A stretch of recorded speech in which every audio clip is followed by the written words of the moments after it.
He's like, how am I overreacting? You know how like he started getting upset or whatever. And you just started talking over people. Now, if you know me, I hate talking over people. That's why like when people start screaming and yelling in spaces and I'm hosting or co-hosting, I'll mute and I'll just say my point because I'm not talking over you. I won't even speak over you if you're talking. And then he just started getting upset because like they lost the Magic, which is like a pretty bad loss. I'm not gonna lie. And then he was like, "No one cares. You're a Warriors fan. No one cares about your opinion." Da, da, da, da, da. He started snapping. I was like, "All right, guy. All right. You got it. So I had to leave. He was cool though. He just told me he was upset about the loss or whatever. I was like, damn, like when people lose, it's November and this is how heated people are getting already. And I'm just like, damn, man. Really, It's not that deep. No, it is that deep. I'm sorry. I 100% Is it? disagree. Yes. I mean, because, to go all because, like that, to go crazy like that, maybe not. Yeah. But I definitely feel losses. I feel them. I'm invested. No, I think losses to teams like the Magic in the Western Conference, where there's already hard to take wins off of other teams, are terrible losses, especially when you get blown out. But a team like the Lakers, who are supposed to be contenders, who have a legitimately solid roster, right? Yeah. I wouldn't be too worried about a loss in the. You're gonna like. It's not a guarantee that you're gonna win every night, right? Like we already know this. There's gonna be games even for the Warriors where we might go on a stint and lose to a bunch of stinking teams, and we're gonna be upset. But I know what's going to happen, so that's why I'm not gonna be as mad because it happens. There's variables at games where you just can't control. But to be that upset, and it's November too. It's not like as if you're battling for a playoff seed right now. You're not. Half of the teams that are trying to compete, right now aren't even playing particularly well, other than like us and like the Nuggets. Like the Mavericks are doing surprisingly well than more teams thought. But like other teams are still trying to find their groove. So like you ain't gotta worry too much. You feel me? That's all I'm saying. But maybe it's because our team is 5-1. I don't know. Who knows? Look, man, I just want to say before we get into the show, first off, shout out to everyone for pulling up for another gold blooded. It feels like it's been like 2 weeks. It's only been one because so much basketball happened in between then. But leave it to KB to start this show off with Lakers talk. Just want to say it was pretty funny though. That's why, because that's like the funniest thing that happened to me the other day. I'm not gonna lie. I was a little bit like, I was a little bit upset because he was saying some stuff that just like out of left field, and I hate when people do that when it's when you bring like non-basketball things into basketball. That's something that's just like a nah for me. Yeah, I just don't like that. But like the guy's cool people though. He's cool people for sure. I understood where he was coming from, but he was heated. Fact. That's all I know. Yeah. Well, actually, what's up, chat? Thanks for joining us today. David, I see this is your first show with us, so appreciate you stopping by. Yeah, I mean, like you said, Gibson, there's a ton of basketball that's happened. And I want to get into each game. We'll get into various teams. If you have a certain team you want us to kind of address and break down, send us a super chat, and we'll absolutely kind of make that a priority. But I say we start from what from most recent. All right. So we just saw OKC versus the Warriors, and there was a lot of confusion that happened at the end of that game. For some people, I feel like I've kind of sorted that out at this point. Like they certain things were redacted. So we'll get into that. But overall, OKC versus Dubs. Who is your guys' standout player from this most recent game? Gifted, you start. Wait, Gifted, can we say it at the same time? Okay, yeah. Sure. Okay, three, 2, 1. In season tournament, Lou Dort. Oh no, I actually wasn't gonna say that. Wow. I thought you were talking about for our team. I thought you were talking about for the Dubs. MVP, for sure. Now Lou Dort for sure. I 100% agree. Lou Dort was literally Reggie Miller out there. Bro. It was Ray Allen. That's who they had on their team today. It was KD, Ray Allen, and a bunch of other shooters. Ray Allen it was steroid, but yeah. Ray Allen couldn't replicate that. That's all. He was going crazy. Yeah, that's a fact. Yeah. I thought you were gonna say Dario Saric for us.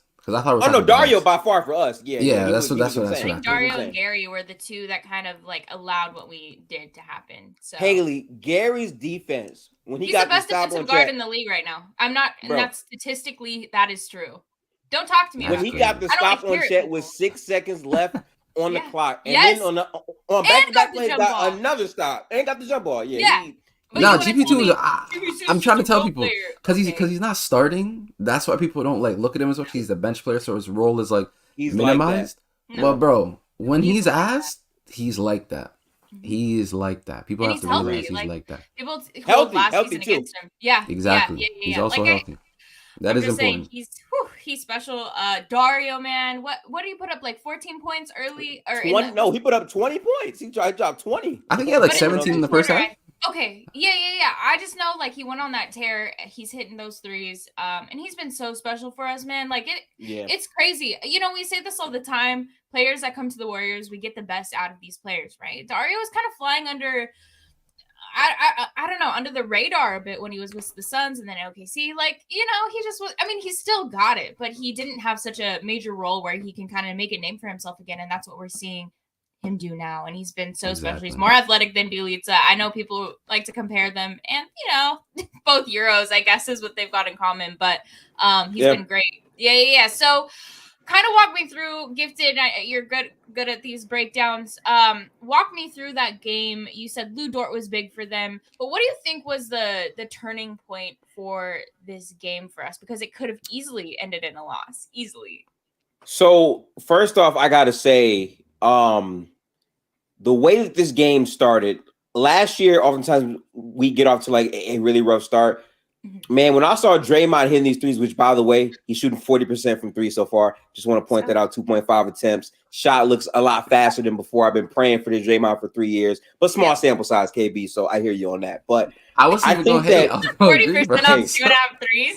Nah, That's bro. great. I'm glad. I think That's the turning volume. point. 2.5 threes for that's volume. That's volume. That's even Draymond. But I think the turning point in this game, though, by far, in the fourth quarter when Josh Giddey was going crazy, when Kuminga subbed in and was going on his own tear, that was a big part of us holding it down until Steph got back in the game. Kuminga was sensational when we absolutely needed him to be in that fourth quarter. He was great. Yeah, fantastic. I think he was defensively. I'm not really going to speak on. I feel like that game, it was very like the variables were the reason as to why we won. Like those small margin stuff was very like important because in games like this offensively where both teams are clicking at a high pace, and no one was really playing defense. And what I mean by that is just no one could get stops. Those like one stop possessions or a possession where like they don't score like matters so much more. And I feel like Kuminga did a great job. I think GP2 did an excellent job on J-Dub, especially in those closing moments as well, getting that steal that led to the Klay Thompson foul that gave us the free throws for the lead. And yeah, I just felt like down the stretch it was very poised. I like the sets that we ran. I like the set where I think it was the Steph Draymond pick and roll to the dump where GP2 got a lob on the dunker spot to take the lead as well. So those were like possessions that I really, really, really liked. It just like they felt comfortable. Like last year, I felt like in games like that where it got close, the ball would be in Steph's hands, no one would be moving. There isn't really any sets, any movement, like no chances being created. And I felt like it was very like rushed and no one really had that poise on the floor. And I felt like these past road games, like we looked really comfortable in any setting possible. And yeah, like I'm glad because it's clicking early, and I like that they're seeing positivity early, so it doesn't like if they have a bad road loss, which could happen, right? Like it doesn't wear them down. They're like, we know what we can get back to. We know how we started the season, so these games actually do matter to me, and I'm glad they came out with the Steph Curry game-winning layup. You know, no cap. That was a big bucket too, man. It's a big bucket. I'm glad they gave it back to Steph too. Don't ever tell me Steph isn't clutch because that boy he's on a tear this season. He's just getting better. It's crazy. Like I'm pretty sure he's shooting like 70-something true shooting in clutch. 74% true shooting overall on the season right now. Yeah, 30 on 74 true shooting. But hey, I don't know. He just, he's washed. So I'm going to keep it like that, bro, I guess. You feel me? 35-7. I know another He's 35. Yeah. I know another 35-year-old who wasn't doing this. And let's just say he was getting crazy gas. Let him know. Oops. Sorry, you guys. We're going to go to this super chat. Sure. Sorry, I don't know why this rectangles are tripping, but Ryan Newsom. Could Kuminga be the most skilled player this year? Do you think anyone else? Oh, excuse me. Do you see anyone else being that? I say most improved. Okay, I'm confused as to what the barometers are. Like, is it in the league? Because it's a hell no. If it's on our team, hell no. If it's in the league, I don't even know if it's not. If it's on our team, it's also a no. Now, if it's off the bench, possibly. Okay. He's not though at the moment because I think Sarge is still more offensively skilled than him. But like, yeah, I think he could be. There's definitely a possibility. Maybe I think skill is a weird word to describe Kuminga though. Like, no, I wouldn't say. I get what he's saying because he has a lot of like. If you really watch Kuminga, he has a lot of the chops that you look for in a skillful guy. The only thing I'll say that's like questionable still and still needs to be worked on heavily is a handle. Like him Yeah. in transition is still very comfortable. Like he gets to spots easily. Yeah. But when he's in a half court and he has to play through gaps, you can still see a little bit of struggle. Like he'll like stop, he can't get to his spot, so he'll just instantly start backing up and going to the post, and he'll keep doing that, which I don't mind because like he is bigger and more athletic than a lot of the guys guarding him. So like that's fine. But at the same time, you want to be able to have a little bit of your own half court creation. So I Yeah. think that's going to be needed in terms of his own skill set. But like passing, I've seen him make well-rounded passes, DHOs, passing out the post. I've seen this in second year. So like I think he definitely has the ability to be a very skilled or the most skilled bench player we have on the team now. In the league is a hell nah, and on our team in period is a hell nah as well because there's just guys who are much more skillful. So yeah. Yeah, I gotta say, a player that to me has gone completely under the radar, but has been so big for us for the entire season. Moses Moody has been like the most like solid. Like I trust him every time he's on the court. Super underrated. He's shooting 50% from three right now. By the way, just very, very solid. Timely threes too. They're the ones that count. They're those ones that like give us a lead. Yes. Or push us in the fourth in clutch time. Like they're massive. I 100% agree with you, Gifted. He's always I love man. I love Moody. He's so steady all the time. He gives me like peace. Like his aura is very like he comes on the court. Or it's crazy. He looks very serious, and he's just like he's so calm and collected. I think yesterday Steve ended up taking him out of the game. Was that yesterday where he was kind of getting into he was fouling, but fouling late, or that might have been the game prior? No, I know what you're talking about, but I don't think he got taken out for. I think he got taken off for GP2. Yeah, he got taken off for GP2, and I got mad. I was crazy. I got mad at that because late in that game, I don't know if y'all like to chat. I don't know if you guys were watching the game like the entirety of it, but if you missed it, I'll try to give you a recap. Late in the game, it was just back and forth, right? OKC was attacking switches. They were virtually getting anything they wanted in the paint. Boy, Josh Giddey and Chet was getting that free throw. Josh Giddey was legitimately eating our wing defenders alive. Like he was getting to the spots with ease and everything, right?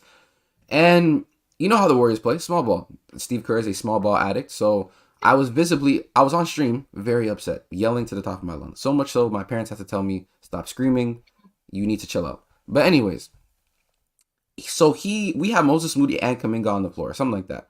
And we look like decently sized. He takes a timeout, or it's a sub out, just a ball break in general. Subs in GP2 and CP3. Yeah. I lost my whole mind. I'm not gonna lie to you. I looked at Steve Kerr like a madman. There was no way. You don't trust him at this point, KB? Like I do trust Steve Kerr. I do. I 100% do. Yeah. But the closing lineups that he has in certain scenarios just don't make sense. If Chet Holmgren, Giddey, J-Dub are on the floor to close, why are you going with this small ball lineup right now? We don't need to. Well, Gary can guard Chet, which is No. Gary can guard. I don't want him on Chet. I'm not gonna lie. But Gary could guard like a J-Dub. He plays up. But you have CP3 and Steph out there at the same time. Now, I think Steph is a capable defender.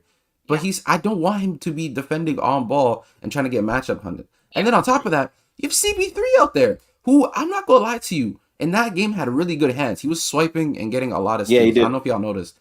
But it's still CP3. One dribble blow by, he's cooked. He's not keeping up with you. So it's like, I understand that. And then on top of that, on the other side, no matter what lineup you put out on that same game, we were like putting out decent offense regardless. It could have been a bunch of non-spacers. We were still putting out offenses that were great. We had lineups of CP, Draymond, and Looney at the same time. We were still putting out offenses that were fine. So like, if we're putting up 140 and all of our offense is clicking no matter what the lineup is, go defensively slanted. Like, find more wings on your team. Allow it to be more switchable. Don't play Draymond at the 5 for him to have all this defensive responsibility. And that's how you wear guys down, right? So that's why I'm saying to like Steve Kerr, like, he needs to chill on that. Because there's going to be games like, I think we play the Cavs today, who have like something similar to the Bucks in terms of like a funnel defense where they're going to be funneling guys to the paint, wanting to be playing inside, things of that nature. And like going small ball against these guys is going to be really tough because you're not going to be able to get boards like that, right? So yeah. And huge shout out to Wiggins too. He was crashing the offensive glass in that fourth quarter. I remember that too. He was playing tremendous basketball.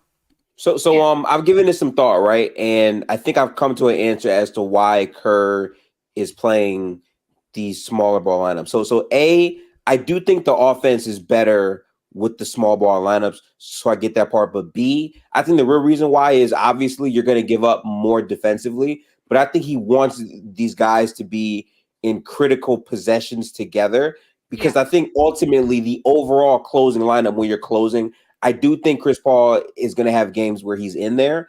And I think he's trying to see, okay, well, how can we manage against athletes? Like, how will that hold up? We were getting cooked, but the funny part is we were cooking them on the other side as well. Now, matchup to matchup, you can't do that. But I think another part of it, too, is OKC was a younger team.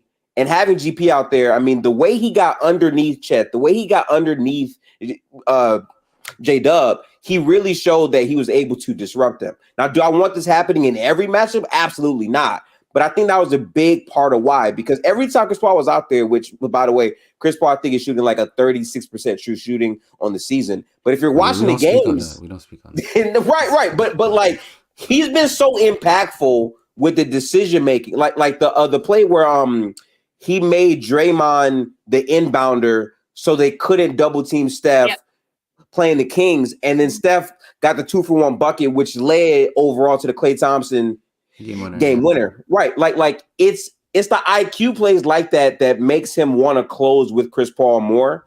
I just think it's about picking your spots, KB, for me. That's how I feel. Nah, I feel you on that. I just feel like at the same time, they're just games where that shouldn't really be the case. Like, I get it that our offense is clicking, but like if you're watching and you're watching the game too, if you're seeing 3 non-spaces on the floor and we're still generating quality looks because OKC's defense wasn't up to par that night, and you're continuously finding quality looks, I'm focused on that end because you want to get stops. Like, especially in a game where Isaiah Joe's clicking. Lou Dort was shooting at one point like 100 and something true shooting percentage. 6 for 6 from 3, bro. Like he was playing. He was it was an out of body moment for him. Chet was hooping. J-Dub was. Everyone was legitimately hooping. Their offense was absolutely clicking, and we play fine in transition. So playing off the backs of our defense, I don't mind that for certain stretches, especially in a game where it's the fourth quarter and it's coming down to a wire and each possession matters more and more and more, right?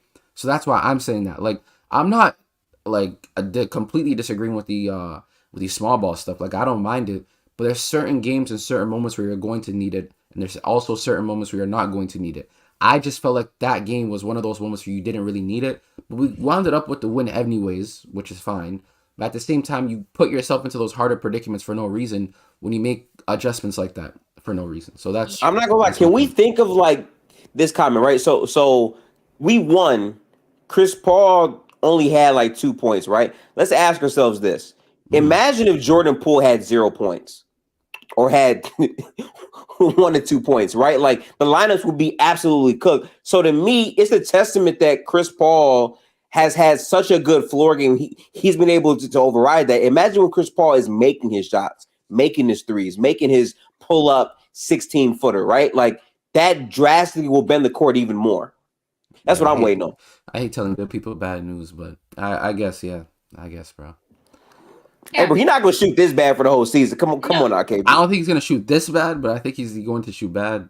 Probably, but I think he's just gonna have a really good like assist season. To be honest, though. That's the thing. Like, that is true. As a point guard, which is rare to see in our league today, but that's all we really need him to do. And yeah, he'll have games, I'm sure, where he's had one game so far this season where in the fourth he was putting up a few shots. I think he had like 8 points or something. Yeah, and like we've seen him do that in Phoenix a ton, but what was I going to ask you guys? I can't remember, but I'll read the super chat. Ryan, he came back with, I meant most improved because everyone said last year coming into this year that they said Kuminga is the next guy to improve the team passing the torch. To answer that, I still don't think he's going to win that primarily because the minutes that he gets from Kerr at times based off the lineup looks he wants to go with are not consistent.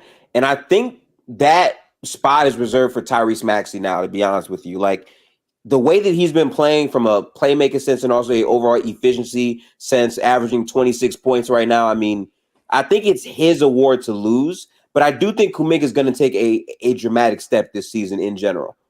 If that answers your question, Ryan. What did Maxey average last season, Gifted? What did I think Maxey averaged like 19, I believe, last season. Nah, Maxey is hooping. It's not helping my pool agenda, but he is hooping. Yeah, bro. 19 to 26 is. Oof. Yeah, I thought Poole was gonna be like that, but damn. Yeah. And now Poole has been the opposite, sadly. Oh, I know. That's been bad. Do you see that? Did you see the play where he like I ran did a see the fast play break, versus slowed Porzingis. down, Yeah, and he walked backwards while dribbling the ball between his legs, and then turned around and shot, and then got his shit swatted. and got his shit swatted by KP. Yeah, I sure did, bro. Yeah, that was funny as hell. I don't know what he's doing. I think he lost his mind. I think like he realized how bad Washington is, so he just said, "Yo, I'm gonna start doing shit, bro." Like, who cares? Stay entertained. But yeah, I want to talk about OKC. I want to talk about Chet. Giddey was fantastic. And I've been saying this. Lu Dort is one of my favorite players in the league. I've said this for years, but no one wanted to listen to me. Dude, it's Lu Dort. I know her top 5. Look, listen, I saw him in tweet the other day. Her top 5. I'm a Lu Dort. I respect that top 5. That's not my top 5 players. That's just my top 5. No, your favorite players to watch. Right. Right. I think my top 5 was like Steph, Harden, Fox, Poole, and someone else. I think it was Jokic, but that's a good one. Jokic, I only put 4, but Jokic actually was my 5th. Gifted, who are yours? And they don't have to be like talented. They just have to be like, they can be no names too. Exactly. It's fun to watch. For me, it would be Jokic, Steph, Aaron Gordon, Draymond Green, and probably honestly, for right now this season, Scotty Barnes has been very fun to watch. I like it. I'll be honest, bro. Aaron Gordon is so out of left field. Why Aaron Gordon? That's my favorite one because it's so out of left field. Yeah. Like you would expect it. So like the reason why I have him is whenever I watch Denver, the things he does just at his position and the value that he's adding, I just respect it so much. I mean, the defense, how he rotates, the cross matching in transition, the inverted pick and rolls, and then like I love seeing big men dribble the ball and then Euro step or throw floaters. Like I Aaron like Gordon seeing does these things. Yes, bro. Throws floaters. Okay, my bad. I didn't mean to say floaters. My bad. Lob passes. Like, listen. Seeing Aaron Gordon throw lobs to Jokic is hilarious to me. I just love seeing it. You know. Oh, did you? I don't know if y'all watched the Dallas game. Jokic hit this move where he got the ball on a cut. Yes. Instantly caught it and did like a Euro step. Dude, I was so moved by that. I'm not going. That was so nasty. I was definitely so moved by that. Jokic is winning MVP this season. I mean, I wanted to. Now let's chill, guys. The 30 agenda is being pushed right now. Come on, it is being pushed. But I feel you on that, Claire. We have to be real. Like this is just. I think it's close. There's no way you're telling me a guy averaging 30 on 75 true shooting and has the second best, one of the top records in the league right now. Is not an MVP, a serious MVP. 55 from the field, 55 from the field, 49 from 3. Like my God, 49. Are we serious? 49 from 3. He's hooping.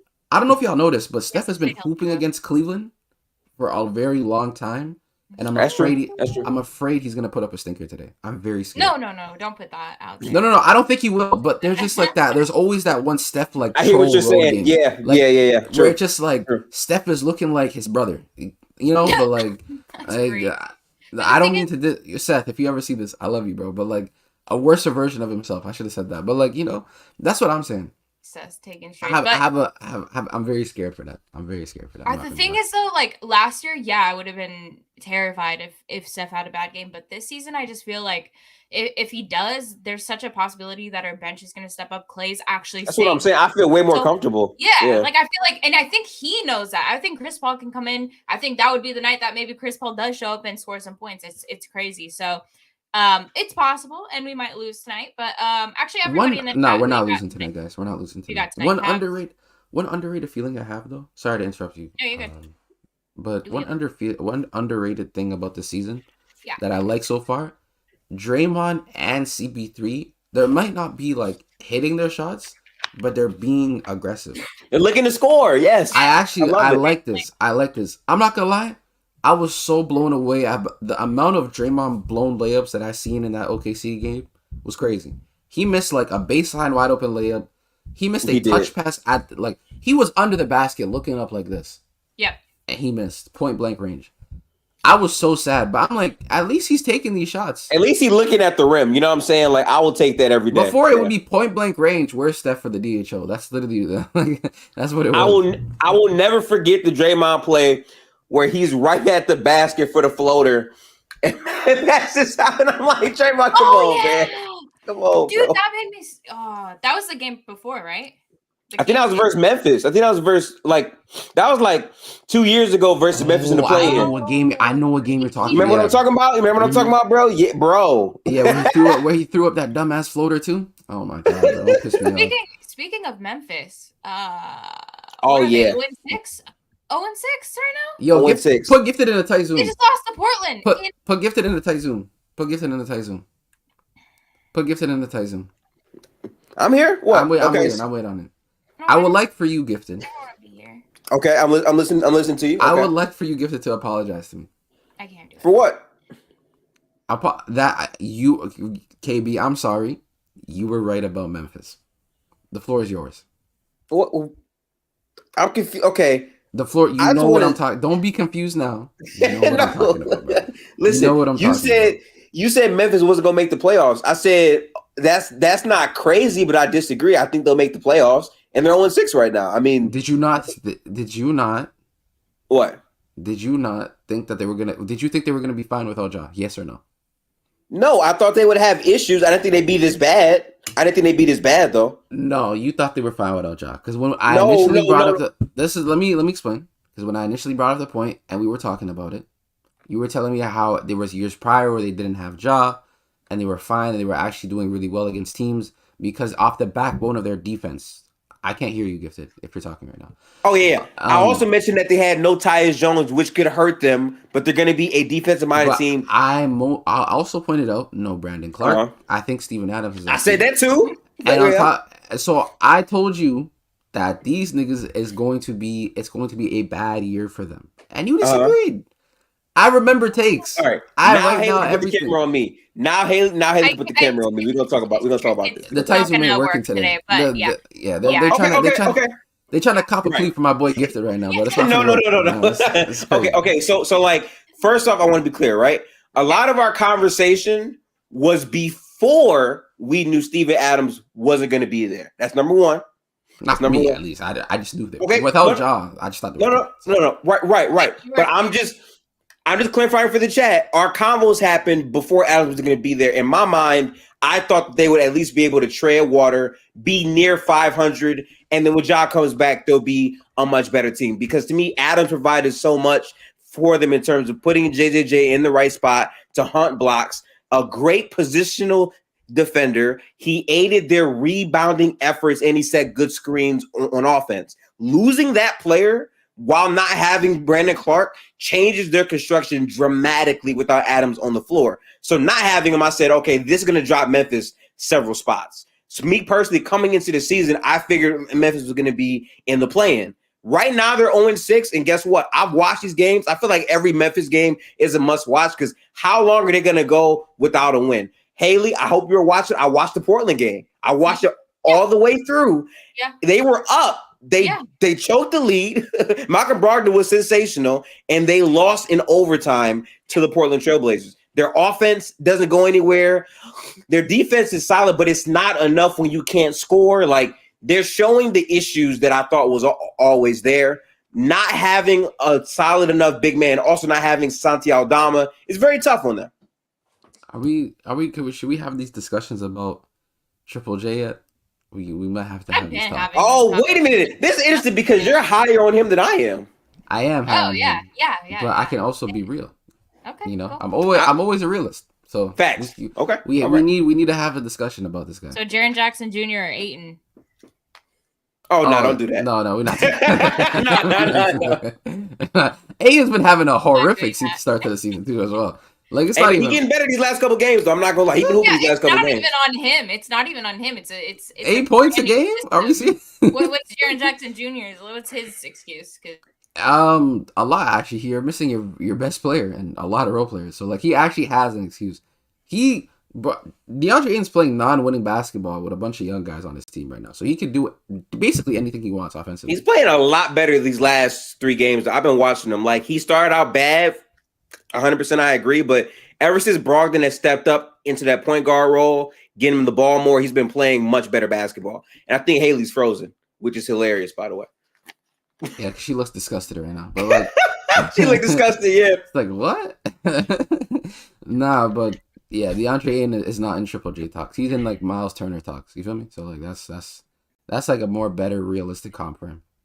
But yeah, His offense is not improving to where it needs to improve. I kept saying for Memphis to like be decent, if not better, without Ja in these 25 games, JJ's offense would need to take a step. And the fact that he's still in foul trouble and he's not taking that step, and there's no D Rose, they're gonna struggle a lot, man. They really will. Yeah. And there's no D Rose too. Damn, these boys. Yeah. Cook. It's tough. Hey, man. It's tough, bro. This is what I hope Ja learns his lesson while watching this. How important he is to his team, and obviously the other role players are very meaningful as well too. But like when you don't have your main guy, cost him a season. it's just very tough. Has Bane been hooping too? Because there's a certain person that we know gifted that is a Desmond Bane stan. I think you know who I'm talking about. I know exactly what you're talking about. Yes. Has he been hooping? I don't know. So Bane's been very good, but he also has had some games where it's like, okay, you missed your first 5 3-point shots. Where kind of are you? So he's been kind of like great to mid on certain games, but he's been pretty good overall to me. Oh, so it's like, okay, you know what? I'm gonna say. I know what you're gonna say. I know what you're gonna say. I'm gonna say my takes for later, man. That's all good, you know. It's so bittersweet how like I was watching a bunch of these people in this off season. Now I don't want to bring this up because I had a certain tweet predicting our first 10 games, and it looks like that I'm on track. That's all I'm gonna say. I'm on track to predicting our right record, the record that I predicted, and it looks like I'm on track. I just need a few more wins, and I'm posting all the screenshots, bro. People were laughing at me for saying we're gonna have this record. Wait, you didn't post it already? No, because it's the first 10. We only played like 6 games, so like they gotta hit the goal.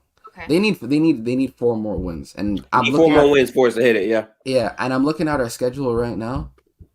One of these games is like one of these games if we lose to them, so one of those teams and the Denver Nuggets, I'm not really mad at because off of a back-to-back, we play them Wednesday, and it's there in Colorado as well. So it's coming off of a Detroit Pistons game, which they've actually been looking really good as well too. So sidebar, I am going to the Pistons game tomorrow. I got my ticket. I got like damn near front row seats as well. Hopefully the guys play. If not, I'm gonna get a chance to see some good Trace Jackson minutes, some pause minutes, or whatever. But please don't hold me. Please don't hold me, Steph Curry. Nah, Steph's been playing. Steph played his first back-to-back, so I'm not gonna lie. If he plays tonight, he did. You might be cooked, but like you're still gonna have a good experience regardless. You know what I'm saying? Maybe he'll be there. Were the tickets a good price? I think the tickets were. I spent more the last time I went to see him than this year, especially because like the seats are literally like right behind the team bench. I think so. It was a really good. So you're behind the Warriors or Pistons bench? I think it's the Pistons bench. I'm not exactly sure on that, but based on like the angle of the picture, I'm like right behind a bench for sure. Okay, so then yeah, Steph's not playing tomorrow, but I hope you have fun. I hope you had fun though. I hope you have fun, genuine. Though it happened to me too. I went to go watch. Oh yeah, I went to go watch I think I told y'all. I went to go watch the Raptors play the Warriors in like 2019. This is when the super team was still around. Yeah, I thought I was about to go see Kawhi, KD, Steph. It wound up being a fantastic game. KD had 50. The game went to OT. Kawhi was going crazy. Stadium was a great jumping. Game. Yeah, it was a fantastic game. But Steph was in a suit, and I was pissed. So I feel you on that. Yeah. Yeah, I'm not good. It was. Yeah, I hope he plays for you, but it's not looking like it's going to. We'll see. We're gonna need him. We're gonna need him for Denver. So I think that he might sit this one out in Detroit. I'll be honest. Yeah, we definitely have some tough games coming up. A bit of a tough week, but it should be good. We'll go over some of those games. But right now, I want to get into kind of the conference standings and the in-season tournament. So we are so close to being first seed. We are actually on the rise to being number 1. I think tonight, if we win this game, we will be first. But I mean, it's going to be a back and forth with Denver until they lose, which I don't know if that's going to, Yeah, let's go. While you're saying that, I'm going to go look up their schedule. Look up Denver's. Wait, Denver lost? Yeah, they lost one. Yeah, they're also they've won 6. So no, they're 6-1. They're 6-1. Yeah, because they beat Dallas. They played last night. Yeah. No. So we were first seed for like 10 minutes and then they were. But it's Denver, and being second seed after Denver is, I think, a huge I think that's something I got no complaints. I literally have no complaints. Yeah. I mean, have no complaints neither. Denver's that team. So we'll see. But the rest of these, I'll read these off. Dallas is third, which is crazy. They're 4-1. They're doing so well. New Orleans is 4. Clippers are 5, and then Timberwolves are 6. All the way down, we've got the Spurs above LA right now. The Lakers? Yes, the Spurs have always seen the Lakers. They do. No, hold on. I need the screenshot. I need the screenshot. That's funny. I need the screenshot. We've got OKC, which I think is just due to certain, stars sitting out already. But OKC is, I mean, the West is so deep. Like, how is it's loaded, bro? 9th. The Kings are even lower. Literally, if Fox didn't get hurt, they'd be higher too. We got Phoenix at 12th in the entire West, and yet those are some of the best teams in the league. They're just not playing so well yet. Yeah, it's true. That's what I was saying. A lot of the teams that you thought were going to be contending are struggling right now this season. I didn't think that the Suns were going to be favorites. I thought that was nasty. I told people. I said, I know from the beginning what is Haley did say this. I've said this for years. I'm from Arizona. I know how the Suns work. I get it. So, okay? I've tried telling you guys, but no. So they're 12th in the league. Sacramento, I assume, will rise. So anybody on that list, I mean, Gifted, you tell me who sticks out as far as being the lowest, and who do you have the most hope for kind of rising? I think the obvious team that sticks out to me more than any other team has to be Memphis. I mean, dude, 0-6 is just brutal. I'm sorry. Like, if you normally, if you don't complete your first 10 games above 500, you don't necessarily go on to win the title. But 0-6 means you have no chance of, being 500 or above in your first 10. And if you look at their schedule, Memphis' schedule gets harder. So they play harder games as they keep going right now without Ja. So tough. The Mavericks are a very interesting team because Kyrie's been in and out, and he also has not been playing like Kyrie, but they're still winning a ton of games. I gotta say, Derek Lively is answering the question I had about the front court stuff. He's been a very good defender for him. Grant Williams has been solid as well, knocking down his threes, and Luka has been hooping, bro. That hook shot game winner he had from the 3-point line versus the Nets was crazy. He's been cooking. He's been absolutely cooking, man. I'm not gonna lie.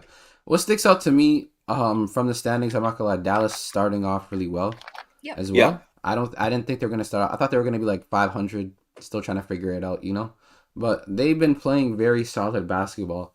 The Pelicans also just being steady as well. I think they're one of those teams that are like, they have really good role players and pieces around them to where they can compete at any given night. And they're just one of those teams that's really scrappy as well, with Zion back and healthy as well. So it should be pretty interesting to see. And on top of that, what sticks out to me again, the Lakers, bro. I would not think they're going to start off this slow to the season. Like, it doesn't really matter to me because you can pick it up and it's still early. So, like, you win 2-3 straight, you're back where you need to be. So, they can pick it up at any given moment. But, like, them losing to, like, Orlando, and then even, like, before that, having a very close game with Orlando as well is very telling. I feel like there's a lot of problems with LA, especially from an offensive standpoint, that need to be addressed. And defensively, they're just missing a lot of guys. And that POA is definitely looking very questionable. So, I'm very shocked to see where they are. And also the Suns as well, because their guys have been actually hooping, but they just been losing as well. So it's just, I don't know. It's very weird. Well, first of all, Bradley Beal is nowhere to be found. We don't know when he's coming Did back. y'all see the video of him shooting jump shots? His back is so Bro, good. He has no timetable either, which is scary to me. That is scary for him to have no timetable. Yeah. Honestly. Because and I really want to say this. KD gets a lot of hate on this channel. And some of it's me. So, yeah, I know you're. Yeah. I'm not a Suns fan. Don't try to. Yeah, okay.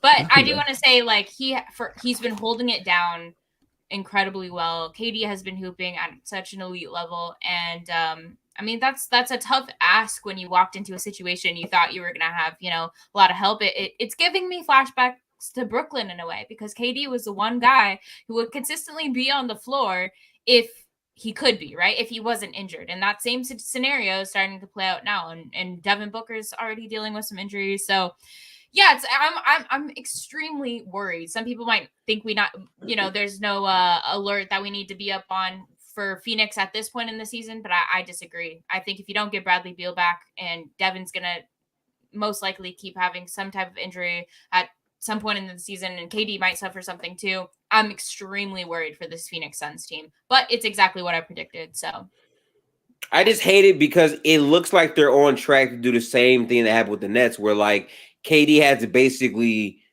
really solo carry the team. Yeah. And then he's playing like 39 minutes, 40 minutes, Yeah. going up body against breaks down. Yeah.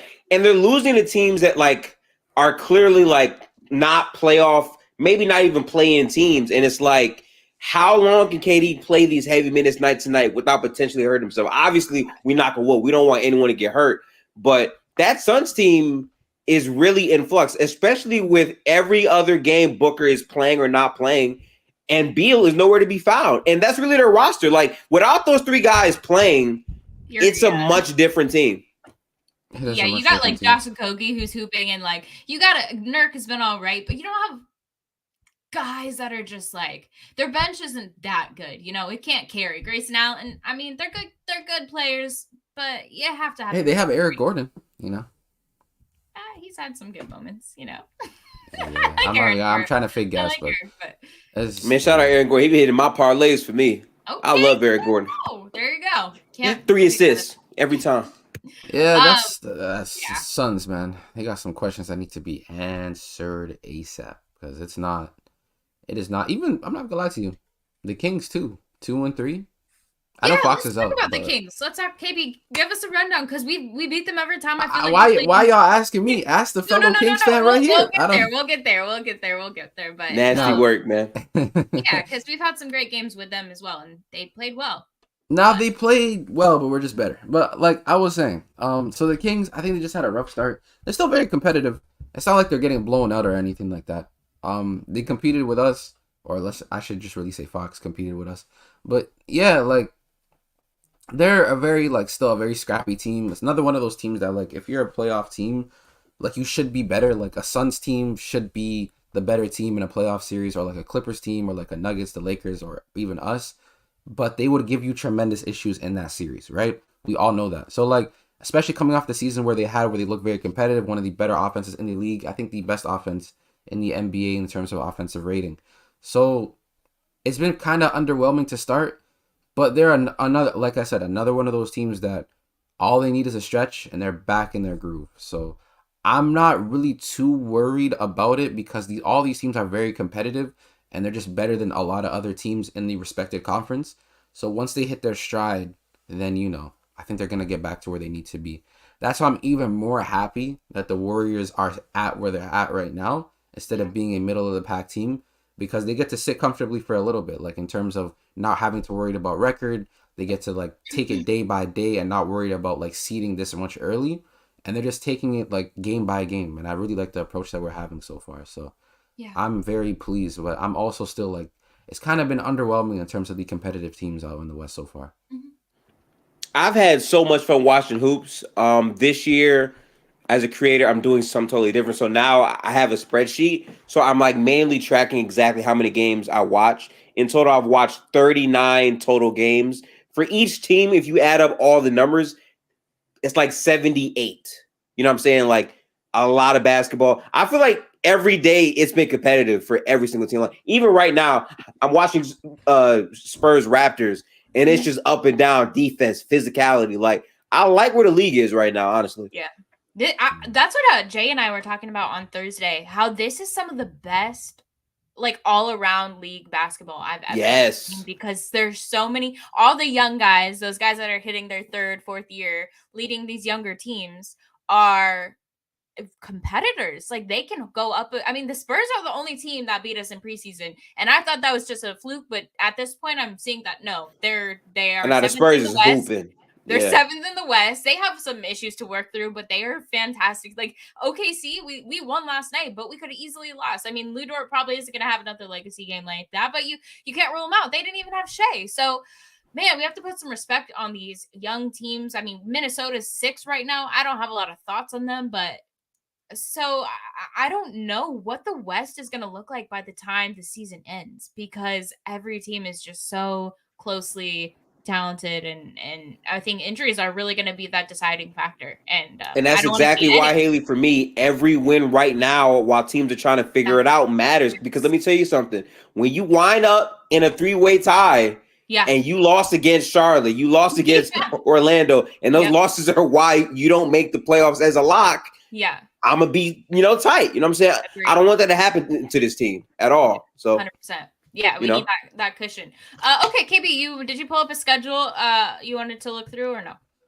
No, I have the standings right now. Oh, our schedule. Sorry. Oh no, I didn't know if you wanted. I can do it too. Oh, sure, okay. No, you can if you have it pulled up, you can pull it up if you want, or you want me to share it. Do I have even the ability to? Oh no, I can. No, I could do it too. I don't think we can because it might trip out our system, but I can definitely read them all.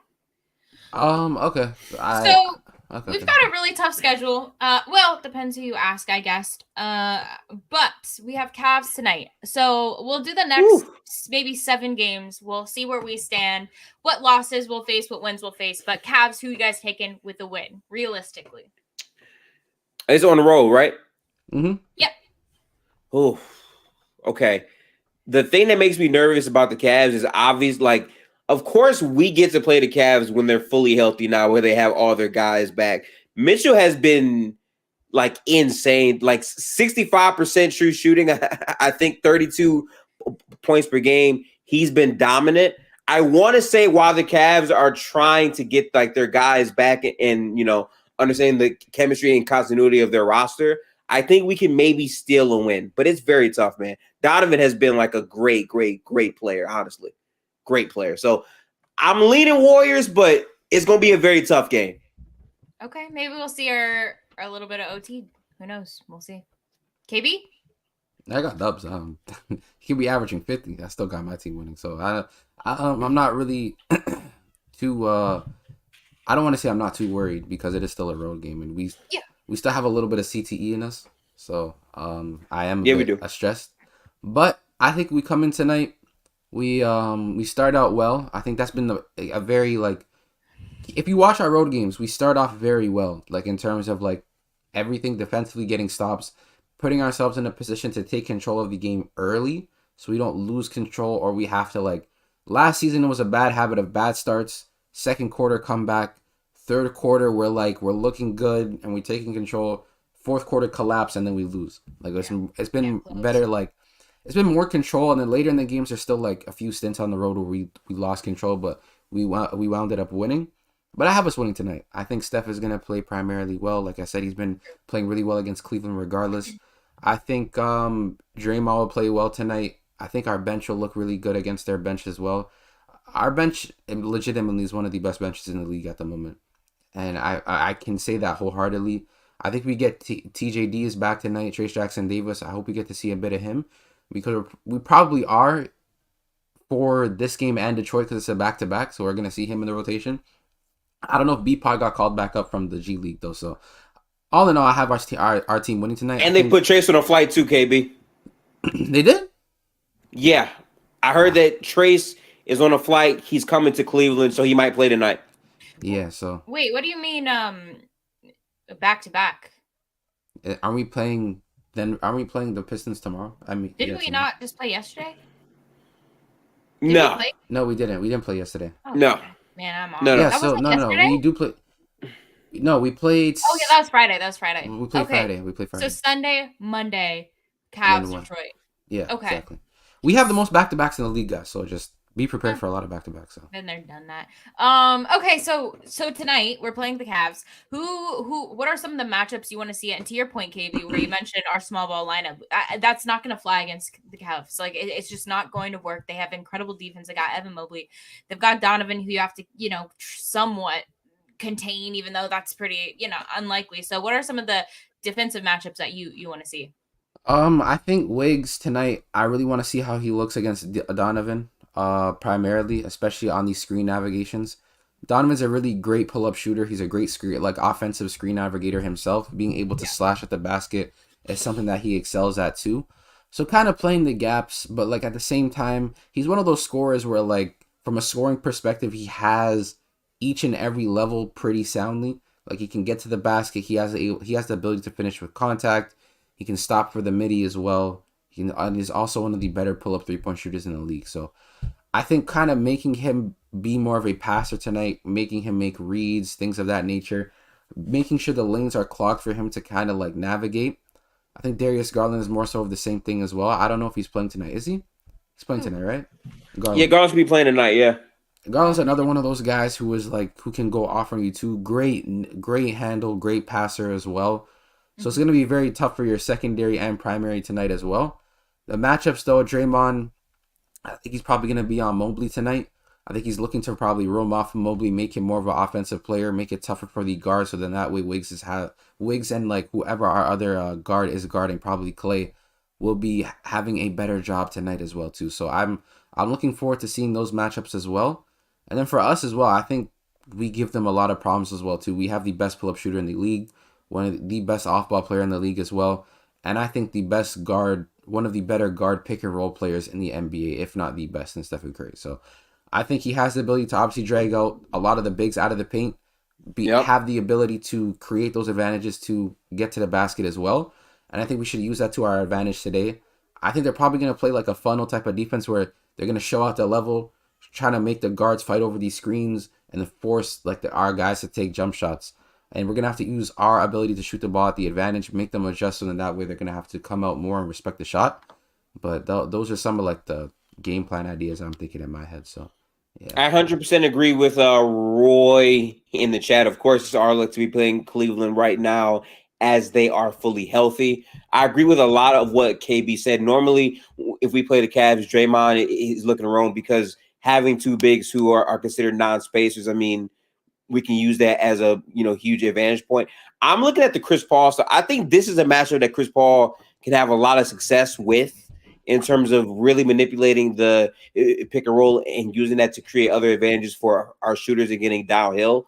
I expect him to have a better game than OKC, who had much more athletic wings than Cleveland does. Yeah, I completely understand. I agree as well. I think our bench today is going to show you like some really solid production as well. I think Kuminga, Moody, CP, I think Sarge today is going to have like a fantastic game. I think he's going to be attacking closeouts very well. That's something that Bielitsa didn't really do for us. Like even in our championship year, he's a great spacer, another solid passer, but he wasn't attacking closeouts the way Sarge does. Sarge puts the ball on the floor. He has the ability to attack a closeout, have some relative touch in the basket as well. So I'm looking forward to seeing our bench hoop as well, and Moses Moody, steady minutes, comes in extreme impact. I want to see, today's the day I want to see the lineup, that dream bench lineup that gave us that amazing run in the third quarter against the Kings, where it was TJD, Sarge, CP, I think Moody, and it was Moody and B Pods, but I don't think B Pods is gonna be there, so I'm hoping for like a Kuminga. Right. So a CP3, Kuminga, Moody, Sarge, and TJD lineup would do me justice and would do us right as well.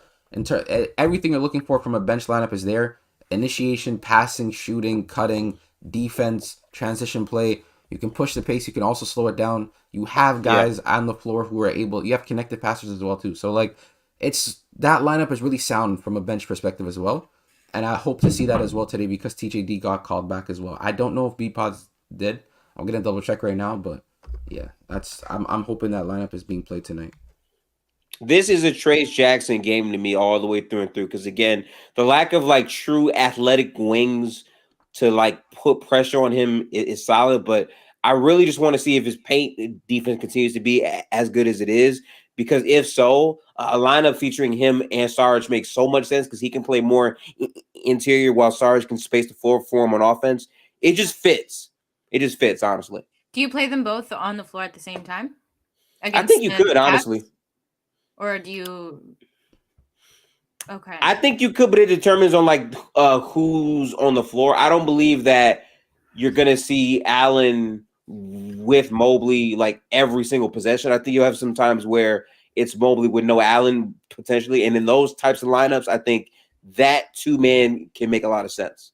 I guess in my mind, something that I don't know why I mean, I guess I understand why, but our weakness is obviously our size. So is there going to be a coach that figures out that's the way to exploit us, is having more size on the floor? I mean, that's how the Lakers beat us in the second round last season, is because we just couldn't keep up, and they were hitting their shots. So they had their offense going, but defensively we just could not get around them. So I just wonder if teams are going to at least experiment with some lineups where they have as much size as possible, maybe with a mix of Donovan or Darius, and see how that plays out. But I mean, I like TJD. The thing is, like everyone's saying, play him. Yes, we should play him early, especially while we're in a good position. But at the same time, we know Kerr, right? Like, he's not going to just give him a bunch. We know Kerr, and it's annoying. Yeah. I agree, we should, but I just don't think he will. So I just don't think that they asked him to fly to Cleveland, to play 0 minutes in the game. Yeah. Maybe he will. That is true. They wouldn't. Yeah, I think I'll be honest with you. Realistically, the reason why I think they flew him out is because of the fact that they have Detroit tomorrow, so they're probably resting some guys on the back-to-back. Lord, it could be that. Quay, that makes sense. I said Quay. Clay is questionable tonight. Everyone else is available for today, but Clay is the only one who's questionable. So, yeah, I think they might have flew him back out a lot. And I just double-checked. B-Pods got recalled as well, too, yesterday. So he's probably on the plane with TJD on the way to Cleveland, too. So, yeah. I hope to see both of them play. B-Pods, even in his only game, his debut, he looked really... He looked really good. He looked really good, honestly. I had no complaints.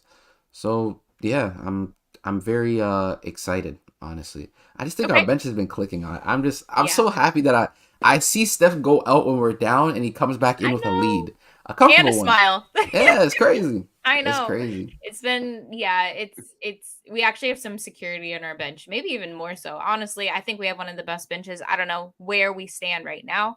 It's still early, but we'll see. Okay. I'm not gonna lie, the chat is mad aggressive right now. I have no idea who exactly they're talking about, but apparently it's a Curry hater. They're talking about Chilltown, which Chill? They said that Curry. He said allegedly that Curry lives at the line, which he's tweaking. I don't Curry think lives where? That, or they're taking if Curry lives at the line. If Curry lives at the line, he's homeless. No way he's that is right. He's homeless if he lives at the line. Yeah, no. I know you guys are just taking that out of I know that that's not something he would say. So whatever. He said that. There's no way. I find it hard to believe Chill. I'd be surprised if Chill said that. Somebody said, "Wasn't that Mad Dog?" I believe that, but yeah, you have to be blind or drunk if you think that. That was Emmanuel was right. Shout out Emmanuel. Emmanuel did. Yes, Steph is literally one of the only scorers. One of the only scorers in the NBA to be averaging a certain amount of points while shooting one of the fewest amount of free throws. Send me if you guys know my Twitter or Gifted's Twitter. Just send us a clip of it, and then we'll look at it. Because did he say it on a show that you were hosting with? No, he would not. I don't think he said this, or it was in a weird context. But hey, if it happened, we'll have to get him on here. And imagine Haley just caping for Chill right now. This is crazy. No way. I would never do that. I know you guys wouldn't lie, but I'm just saying maybe the context. I don't know. Send it to me. Let's. I'm not sure. Yeah. We'll get to the bottom of it. Okay. 11/6, November 6th. Leaf just said he fishes for calls a lot. I'm convinced Leaf doesn't watch his play. He just hates. Leaf just said Leaf. Not today. I just don't see what makes that different from any other star guard though, because they do that too. I think Mitchell does that. Booker does that. Okay, sure. I'll be honest. Steph doesn't fit. I don't think Steph fishes for calls though. I think he has moments where he does. He's fishing for calls to me means that you grift. I don't think Steph's a grifter. I think there's levels to grifting. I think he does grift from time to time, but it's not a big part of his game at all. Not like Austin Reeves. That's his entire game. Definitely not like Austin Reeves. That's living at the line. Steph does not live at the line. But yeah, I mean, of course, there's calls where he'll kick his legs out. But this season, he hasn't been calling them or getting them, and he rarely gets calls anyway. So I don't know what people are. Right. But okay, Pistons are up next. Thoughts on that? If it's a back-to-back, we're playing tomorrow. So are you guys pretty confident about that? Pistons are good. They've been hooping. I'm not gonna lie. I'm afraid for that game. I'm so Pistons have been super athletic, and I'm sorry, Asor Thompson is the future. I can't really speak right now. Damn, Wemby, that's a crazy dunk. I can't speak too crazy on Amin. I haven't watched enough Houston just yet, but Asor Thompson as a defender has been great. He's also been rebounding the shit out of the ball. 12 to 13 rebounds on a given night from Asor is crazy. I think offensively, his game has to jump, but Duren, Cade, and Asor have been spectacular for the Detroit Pistons. What helps us, though, is for whatever reason, the head coach wants Cade to be in lineups that are defensive-oriented but have no offense, so we should have some advantages here or there, but it all depends on who plays. Me personally, because I'm going to the game, I pray that Steph plays. I pray that he looks at this as an opportunity to score 40-plus points. I hope he thinks that. But if not, we're going to have to win this based off of our continuity and our bench being as strong as it's been. Again, we are a dramatic positive when Steph is not on the floor. So we'll see. Okay. I agree. I agree. Sorry, I was just pulling up the Spurs and Raptors game because I wanted to. Bro, Wemby's going crazy right now. I'm not gonna lie. Yeah, I keep hearing you saying, "Oh, Wemby," so I just had to pull it up. But yeah, I think I'm very scared for that game because one, it's a back-to-back, right? Like back-to-backs are tiring. You go to Cleveland, you're on the road, then you got to hop on a bus and immediately go to Detroit, right? Very hard. Yeah, depressing city. But anyways, right? Like. Nah, don't do that. Don't do that, though. we know about Don't do that, my guy. We know about Detroit, man. We don't know about you. Now you know about me. You know where I live at. So it's cool. Okay. It's cool. It's cool. It's cool. It's cool, right? Listen. Yeah, Detroit, I'm very scared for. I'm not gonna lie. Asar's been looking insane defensively. He's been great. On any and everybody. Like guards, wings, he's been very sound. And that early, being this good defensively, is very scary. Now, it will be a test tomorrow. Guarding motion, guarding split cuts. This is when reading and like understanding the game and IQ and who you're playing against matters. And I want to see that as well, right? But like he's been looking fantastic defensively. Cade, I knew his game. Amazing player. Some people may call him the Black Luka. Oh my God, the kid Dylan Wemby. I'm sorry. He just blocked the shit out of OG at the rim. I'm sorry, my bad. Yeah, so like I was saying, Wemby. Cade, amazing, right? I think he's been fantastic this year. His use of like the mid-range and being able to play in the pick and roll and slowing down the pace with a lot of these non-spacing lineups has been amazing. I'm glad that Gifted pointed out the fact that Monty Williams decided to run offenses with him and Killian Hayes. Killian Hayes, for some reason, it's like their future. I don't know who they think he is, but he's just been playing him with Cade this whole entire time, and it's been pissing me off. And Cade has not been fully maximized as an offensive player yet, and I would like to see that. So Cade has been hooping. Duren, it's been looking amazing. As a roller, as a finisher, he's been looking really good. As defensively, he's looking really sound as well. Like, this Detroit Pistons team is looking very, like, I like to call these teams sweaty. And what I mean by sweaty is, like, they're try hard in a way, but at the same time, you know you're the better team and you should win.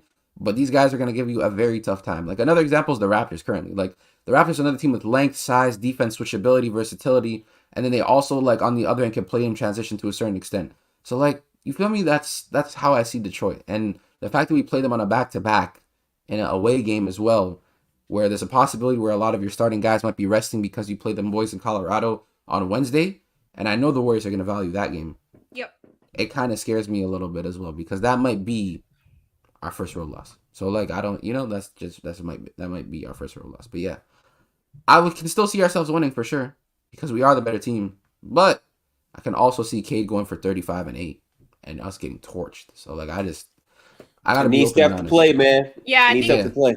But I also think Steve Kerr is going to use that game as a test to see, okay, how good are we really? How who's going to step up 100%. And highlight, those guys, especially the younger ones. And I think it's going to be a big call for JK, a big call to action for JK to be big in that game. So we'll see how that plays out. But I don't know if Steph's going to play. But I hope so for you, Gifted. I hope that you get to see him. Yeah, I hope he does play for Gifted because I would. Yeah, we need our insider. We need our insider there on the side. If you don't send videos to the group chat, I'm going to realize what kind of friend you are. Oh, no, I definitely will. I definitely will for sure. 100% on that, bro. Like, I just want to see for me, like, I think Detroit should be the Kuminga game where he really pops off as a wing. I think we need to have guys ready to play because you're right. They're probably going to sit. Maybe Draymond might not play. I for some reason think that Steph is aiming to play as much as possible because I think he's going for the MVP. I think he really wants it. I think he got to. He's been playing. Purpose. Yeah. Yeah.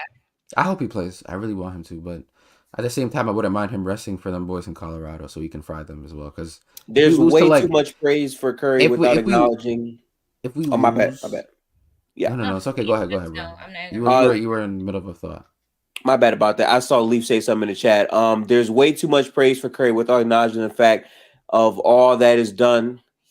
He can't type for shit. All that is done to help him, not just by the team.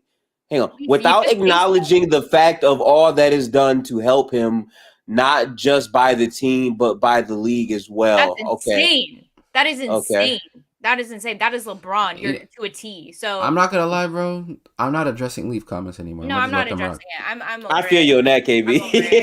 I'm not gonna Leaf. You're legitimately like. I genuinely believe you're just chatting, bro. I don't know what you're talking about. Love you, but you're just chatting for real. That man do be chatting. I ain't gonna lie. And grammatical chatting as well, like grammatically incorrect doesn't even chats. No one knows what he's talking about. It's crazy. Okay. Come on, Leaf. Be better. That's hilarious. Oh, man. Okay, so then the next game we got the Timberwolves a couple times, but we also have Denver. Denver's a big game for me. I don't think we'll see each other before that game. Maybe we will. I'm not sure, but let me see what day it is. But Gifted, Denver. Yeah. Does that mean anything? Even though it's this early in the season, even though we were out in the second round, we were nowhere near the best team in the league last season. What does it mean? I'm not gonna lie, that shit mean everything to me. Listen, I really want to see that game, right? And not because the Warriors beat them, they're the best team. Like, I don't believe a single game dictates that. But the matchup is what I care about. Because what people often forget is Golden State used to give Denver a lot of issues based on how they play basketball. Because Denver, ironically, plays a similar brand of basketball to the Warriors. But now that, Chris Paul can manage those lineups, I think there's advantages Golden State can actually do to pick apart Denver. Even though Denver has more length and has more size, Golden State has the perimeter advantage to create problems for Denver. So seeing it play out and seeing how we match up is interesting because I agree. Denver to me has been the class of the West. I think Jokic is 100% in that race for MVP, but I think Steph is too. And I think that for Steph, since he's playing so hard and so well, this is a measuring test type of game just to see how we stack up compared to every other team. Because the only team that has bested them, I forgot who beat them. I don't even know who beat them. I forget. Someone beat them. Probably the Spurs, probably Wemby. No, I'm just kidding. Denver. It was the Timberwolves. It was Timberwolves. Oh The T-Wolves. And right. So the only team that has beaten Denver has historically in the past looked good against Denver that's had size, right? We, quote unquote, don't have that size, but the premium in terms of what we can do with Steph Curry against that Denver defense is what can give us the edge in certain matchups. So if we're able to be the only other team that gives them their second loss of the season, I think that more so speaks to how we look as a regular season team, which is big for our confidence. So I do want to see that. Okay. Yep. That's why I don't mind Steph resting on against Detroit. Unfortunately, Gifted. I hate to bring that up again, but I hear you. I hear you on that. Yeah. That's why I don't mind that because it's for the greater good, and by greater good I mean whooping them boys in Colorado. There's pros to both, yeah. Yeah, so I just feel like that game was a statement game for us. I feel like it's a road game. It's going to be in an atmosphere where I feel like it's going to be almost kind of playoff like early in the season, where two teams that are obviously the 1 and 2 of the conferences, both respected teams, both championship caliber teams, but both are contending for a championship. I feel like it's a statement. I feel like Steph he has something to prove, even though I think he doesn't. I think he has something to prove for himself to just let people know, like, hey, like, I'm still that guy. I'm still trying to compete. The Warriors still have something to prove in terms of, like, what it came from last season in terms of losing and things of that nature. And then the Nuggets also are that team that are just being looked at because they just came off a championship, a very dominant one, a dominant season as well. And they started off the season the exact same way we did, but better, right? So the Warriors are looking to take advantage of that. They're looking to take advantage of that game. That's why I don't mind. If Steve Kerr decides to rest a lot of our key guys against the Pistons, I don't mind that. I don't mind that at all. But I just want to say, sorry, KB. I just want to say really quick that you guys in the chat, like your ears, like things go in one and out the other. You like are so already on to what you're gonna say next. You don't even listen to what we're saying. So Brandon, I mean, you're just a troll. I mean, love having you here, but you just say what you want to say, which is fine. He did. Don't be cooking. But, What did he say? Let's. But I just wanted to say, like, what you said about Gifted's take. He literally said verbatim, "This is about the matchup, not." It's not like a statement game. It's about the matchup. I literally said. I said. I think I said statement game, right? I think I might have said that. It might have been me. It might have been me who said statement yeah, maybe. game. But all I'm saying is, like, yeah, obviously this matchup doesn't dictate what's going to happen, which is what No. Gifted said. So listen, and Brandon, you're welcome to come on. I'll send the link and let's get you up here so you can say it to our faces. All Oh right? shit, Haley, yo, Oh no, bring Brandon on. Yeah, Yo, come Brandon, on up, join. Brandon. Get your camera on. Yeah. That's what I said, Brandon. I think I said it was a statement, and it is. I'll stand on business. I think it is a statement game. We want to hear If your you take. go into Come on the up. Denver That game Nuggets matters. an away game, and you put up a great performance, and you beat the defending champions, knowing what team you are the Golden State Warriors who are trying to compete for an NBA title. It is a statement game for you because you're a top 2 team in the conference, and you just handed them their second loss of the season. So people are going to start to think, are the Warriors trying to get back to where they were? Are they back into these talks? Exactly. It is a we're one statement season game. removed from winning the chip, Yeah. so it's something. So Brandon, I got 50 minutes. Gotta come up here. Don't duck. I got 50 minutes. We got time. You can be right here, bro. We do You know have what's time. crazy?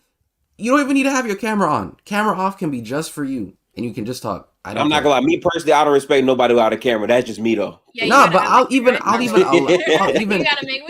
we got rules for this show. I'll even allow the no camera for just today, just so that you can Right. talk. Bro. Yeah, Oh, he said I'll come up. All right. Go away. Okay. Go away. been around. Oh, wait on that. Okay. He's been around. Well, give me a second. I just want to know. Go The ahead. Spurs. Listen, Victor is different as hell, bro. I'm sorry. I've been watching this game, right? Mhm. I think he has like 3 blocks. It's the second quarter with 8:34 left in the second quarter. KB, this shit is crazy. I have the game on right now, but like, What's yeah. his first ceiling? Like, legitimately, this is a. I think if he team. plays enough games, he's ending up going to be a top 20 player by the end of the season. He's making an all defense team. I predicted that, by the way. I said before the season started that he could be an all defensive team guy first You year did say if that. he plays enough. Yeah. No, I think Chilltown said that. He's too, good. And I'm not even. I was so skeptical, but at this point, like, sky's the limit. He might as well win MVP and NBA. Win championship. MVP is Like, crazy. I don't even Win know. MVP Like, is nothing will nuts. surprise me. Yo, MVP in the rookie year. Who was the last person to do Wait, that? what's his? Oh, I'm not kidding I- though. Like, what's his line right now? Or his? Isn't he averaging so- 38 points or something crazy? Or is that no. He had a 38-point game against the Suns. Yes. but he wasn't Okay. averaging. Yes. I don't know why I thought that I was. Yeah. I believed it though.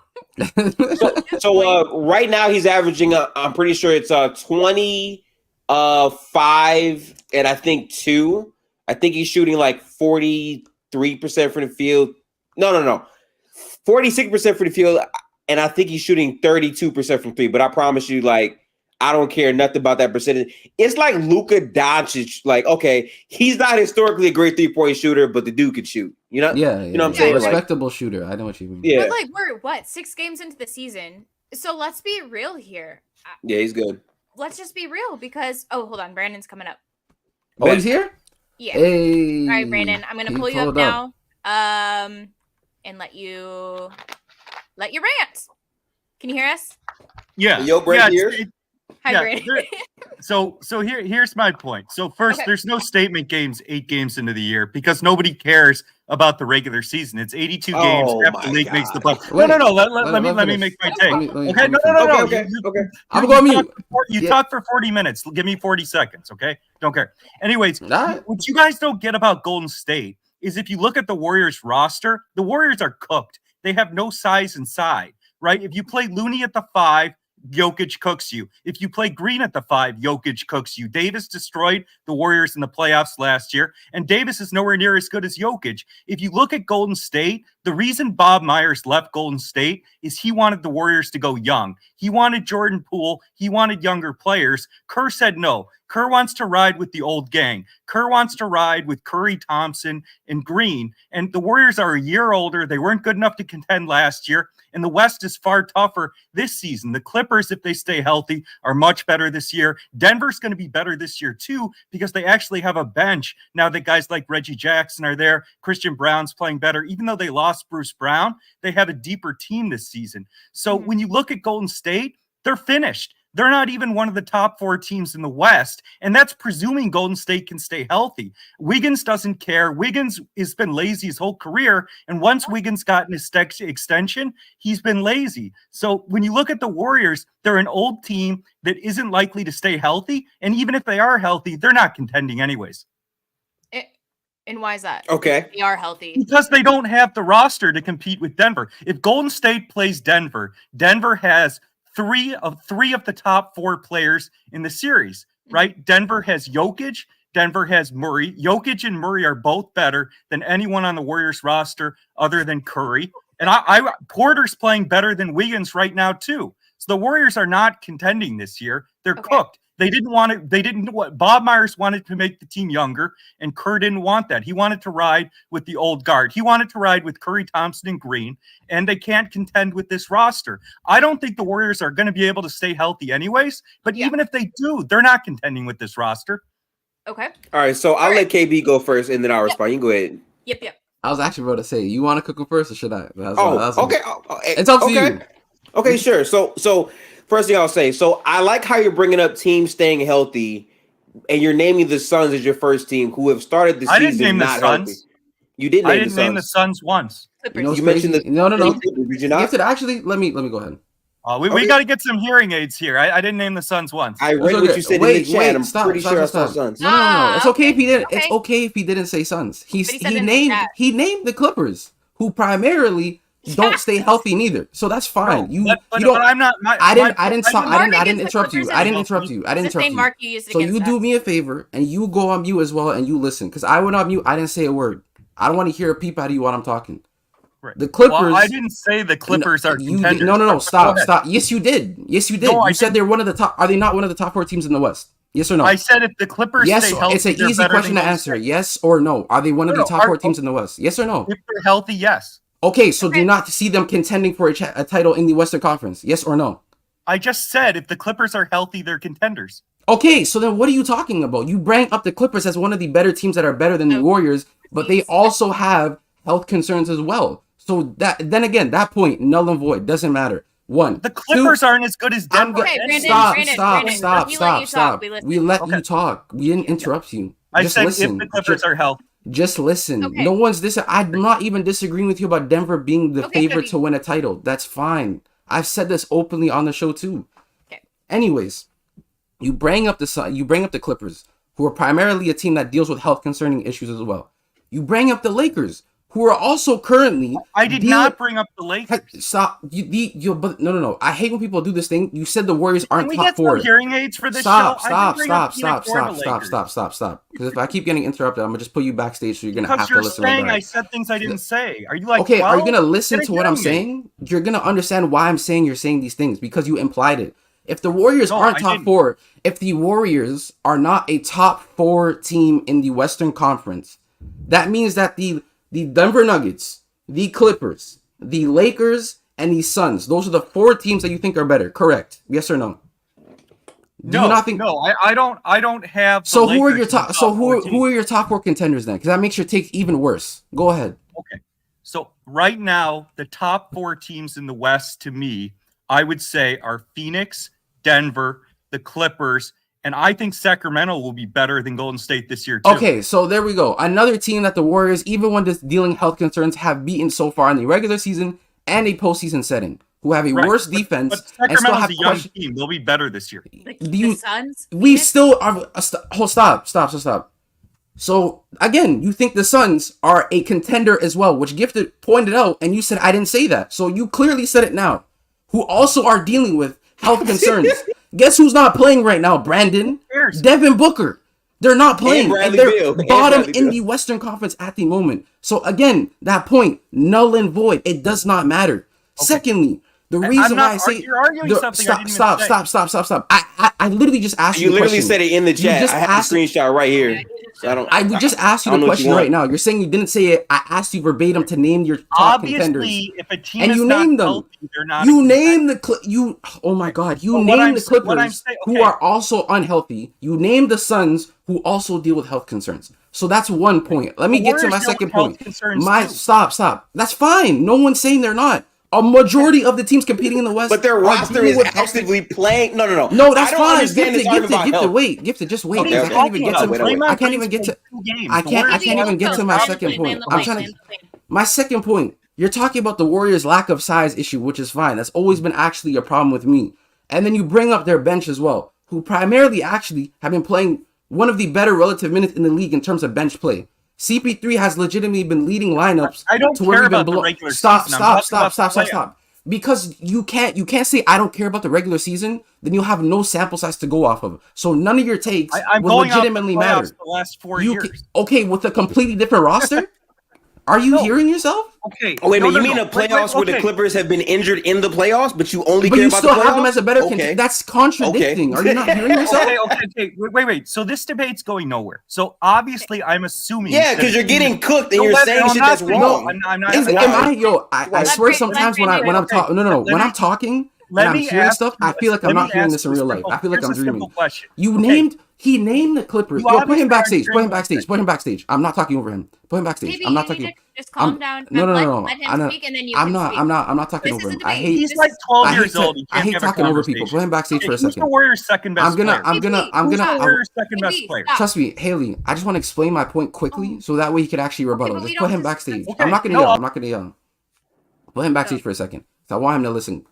I asked him to name 4 teams, right? I asked him to name 4 teams that are better contenders, He did. right? He named 4 teams.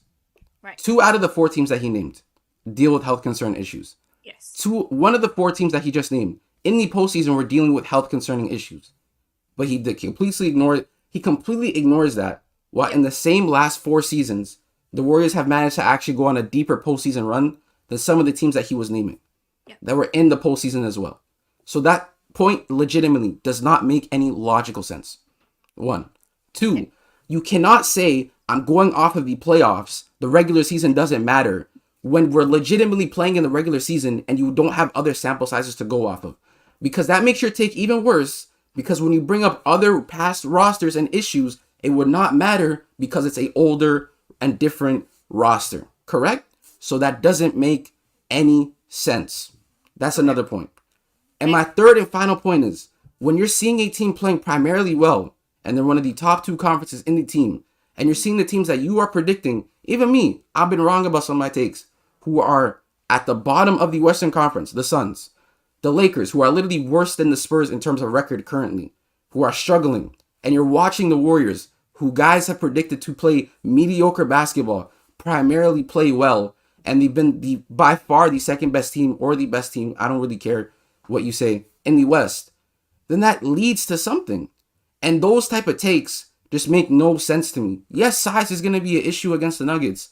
So was the majority of the West as well. The Lakers had size, they still had problems. The Clippers are going to have problems. The Suns are going to have problems. I'm not disagreeing with him on that. But then acting like there's not counters to that, it's very, very dumb. And when you act a certain way, when you act blindsided in an argument, that's what makes me upset and makes me want to yell, because you act blindsided, you don't listen, and then on top of that, you're not hearing what other people are saying. So that's my whole point. Like, I'm not gonna lie to you. I'm not gonna lie to you, KB. Like I'm if so with he's the still there, bullshit. bring him back up. No, wait. I feel like he should be allowed to, No. Facts. I'm so with the bullshit, right? I just want to point out we let him cook. I ain't say shit. The minute I started showing, wait. The minute I started showing the screenshot of what he said in the chat, he's the one cutting off me and KB. I can be quiet and not have no emotions, but he's calling people 12 years old when he can't stay quiet. I stayed quiet. KB stayed quiet, and he started to wild out. I'm not gonna say nothing. And every time I thought he was gonna stop speaking, I put my hand up. I'm like, I'm gonna just wait because he might make more points. So I'm gonna just wait. And then I let him finish everything he had to say, which, by the way, his argument was all over the place. It sounded more like passionate hate than legitimate basketball talk.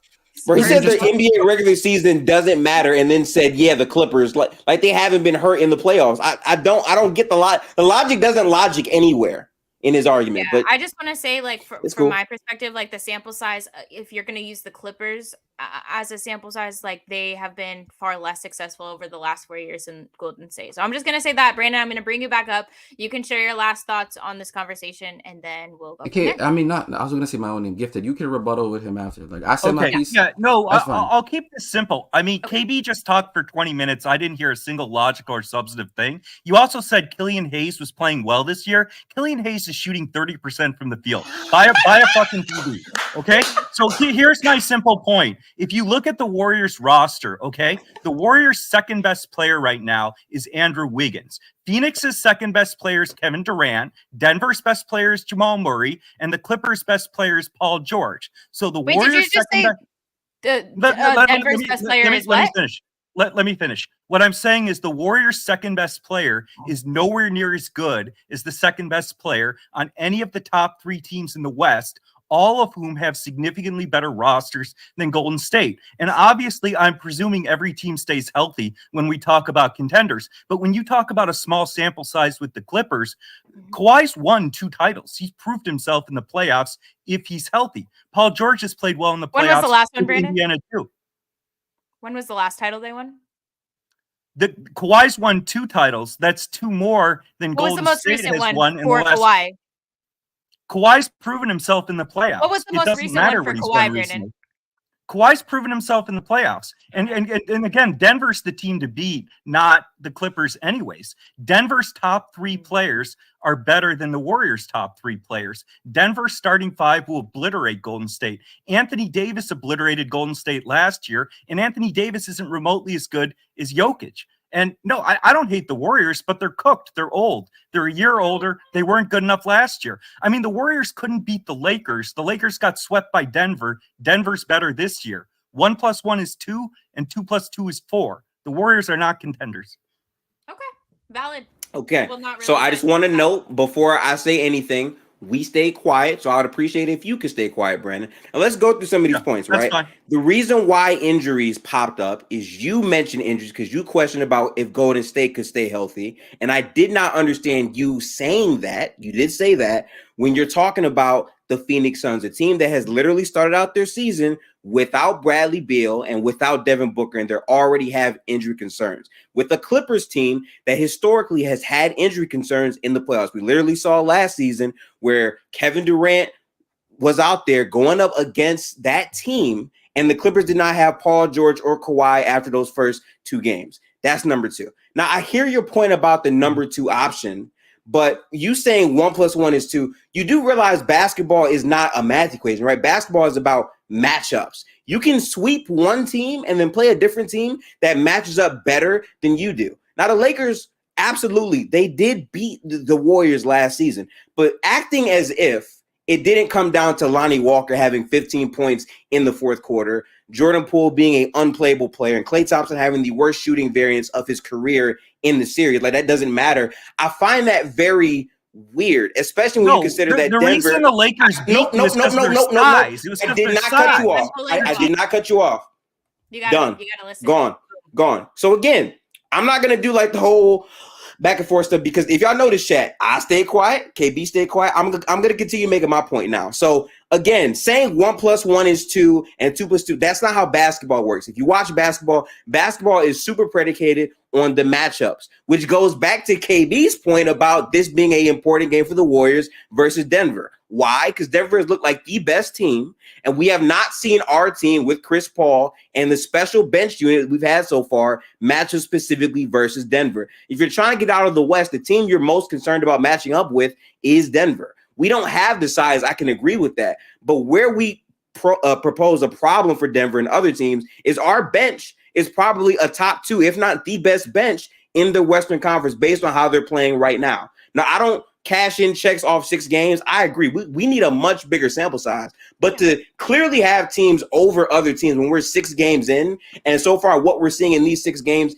is not productive. I don't think that makes any sense, especially when you talk about Phoenix, a team that has no continuity, has a new head coach, traded Aiden for a worser version of himself in Nurkic, who also, guess what, is injury prone, and a team that has not had the reps to play together even in this season because of injuries. So saying that you have the Clippers and Denver confidently over Golden State or other teams makes no sense when it comes down to matchups and seeding. And guess what can influence matchups? Seeding in the regular season, which is why you saying I don't care about regular season is pretty stupid, because guess what? If you didn't care about the regular season and the Lakers made the playoffs as an 8 seed, they probably would have got swept in the first round, but they didn't, and they wound up going where? The conference finals. So seeding does matter. The regular season does matter. People who often say it doesn't matter are guys that don't watch basketball. Yeah. That's all I got to say on that. Okay. I just want to know, so does none of like the health concerns, the playoff matchups, does this not apply to no one else? It just only applies to us? Let's see what apparently. Says. All right, you're back. Yeah, no. So a couple of points. First, like your point about Klay Thompson shooting struggles against the Lakers, it shows you don't understand what happened in that series. What happened is, first of all, the Lakers were not a better team than Golden State. You couldn't match up with them. And the reason you couldn't match up with the Lakers is they were too big. Reeves was too big for Klay, Davis is too big for Green, and Curry couldn't guard anyone. Look at Denver. Denver's huge. Jokic is 7 feet. Aaron Gordon is 6'8", 6'9". Porter's almost 6'9". Denver's huge. They will obliterate you. So when you look at the West, you look at Kevin Durant, you look at Phoenix, okay? Of course, everybody has to stay healthy to win a title. You missed my point. My point isn't that the Warriors are the only team with health concerns. It's that the Warriors' second best player is nowhere near good enough to contend. Wiggins has been lazy since he got the extension. Clay's a year older, Curry's a year older, and they're already old to begin with. Your team is not big enough. You couldn't contend with the Lakers. The Lakers are nowhere near as good as Denver. Denver's bigger than the Lakers. Your Warrior team is not big enough. You're not young enough. And the Warriors are an arrogant franchise. They refuse to add a traditional center or size. This is a much bigger West now that you have Davis and Jokic. The Warriors roster cannot contend. And when you talk about the Clippers, right, of course you have to stay healthy to contend. But the Clippers have the size, and they have players like Kawhi. They have Zubac. They can match up with size much better than Golden State can. Now, the Clippers have to stay healthy, but the Clippers are much better able to match up against Denver than Golden State. Curry, Chris Paul, these players are too small. They can't guard on the perimeter at all. The Lakers were too big for you, and Denver's bigger and better. Your roster doesn't work. You can't contend. Can I say what I want to say, Brandon? Please do. Closing argument. No. Actually, I want him. Please, Haley. I actually want him to stay up here. Okay. Please. Okay. Don't get him off yet. Can I speak, Brandon? Am I good to go? You said all your points. Address it. I'm not stopping anyone from speaking. Okay, so now he's trolling. All right, so no, I'm not trolling. Go, KB. No, I'm just laughing because of what he said. He bring up the Clippers and he talked about size, and he's like, the Clippers are much bigger than the Warriors. I guess maybe. So let's start naming names, right? Kawhi Leonard, tall. Andrew Wiggins, also relatively a similar size, not in terms of stature, but in terms of height. Klay, also tall. Kuminga, also tall. Paul George is also tall. Kuminga didn't even play much in the playoffs last year. I think you're living off the just to interrupt. I think, Brandon, you're kind of living off the past and only pieces of the past you choose to talk about and bring into context. But you guys have Chris Paul and Steph Curry. They're both very undersized. So what is small? Wait. So your team is smaller this year. You added Chris Paul. So what is PJ Tucker and Norman Powell and Russell Westbrook? What are they?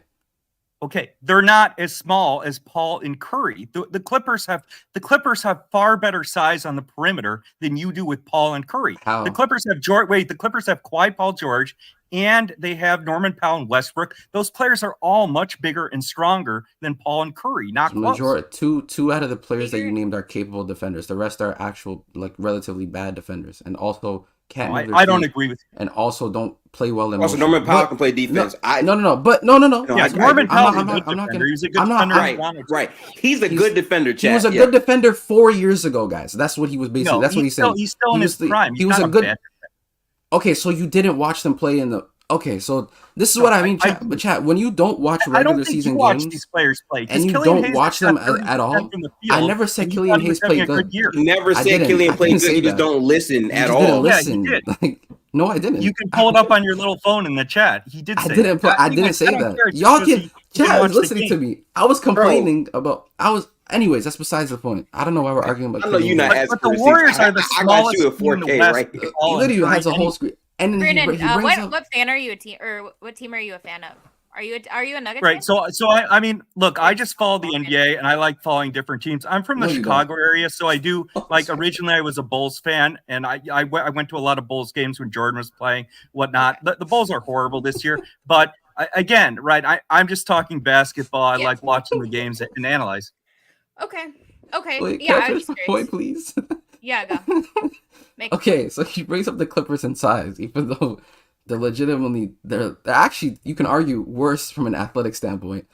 But that's besides No, the they're point, not. right? The Oh, Clippers have Kawhi, Paul George, and Leonard on the wing. You have Chris Paul and Steph you just Curry, named the who are same player old and twice. This man Chris said Paul and Kawhi, Steph- Paul George, and Chris Leonard. Paul and Leonard. This Steph man Curry trying are to old. that man trying to They can't stretch guard it any- out. Kawhi, Paul George, and Leonard. That's why I feel like hilarious. that's why I'm starting to laugh, because I feel like he's trolling. But Kawhi, like, Paul George, I and think he Harden is. are all He's bigger players. smiling behind the screen. that's I know fine. you That's are. That fine. shit That's is fine. funny. That's fine. Ah, We should probably okay. ask him to turn on his camera so he didn't have to The troll. Clippers Anyways, have far better so size then he brings on the up perimeter than Golden Anthony State. Davis, Not who close. in the playoff I mean, series. with Chris Paul and Steph Curry, the Warriors aren't going to be able to guard anybody with size. The Lakers cooked the Warriors last year with their size, and Golden State's smaller this season. That's because we had. Okay, so no.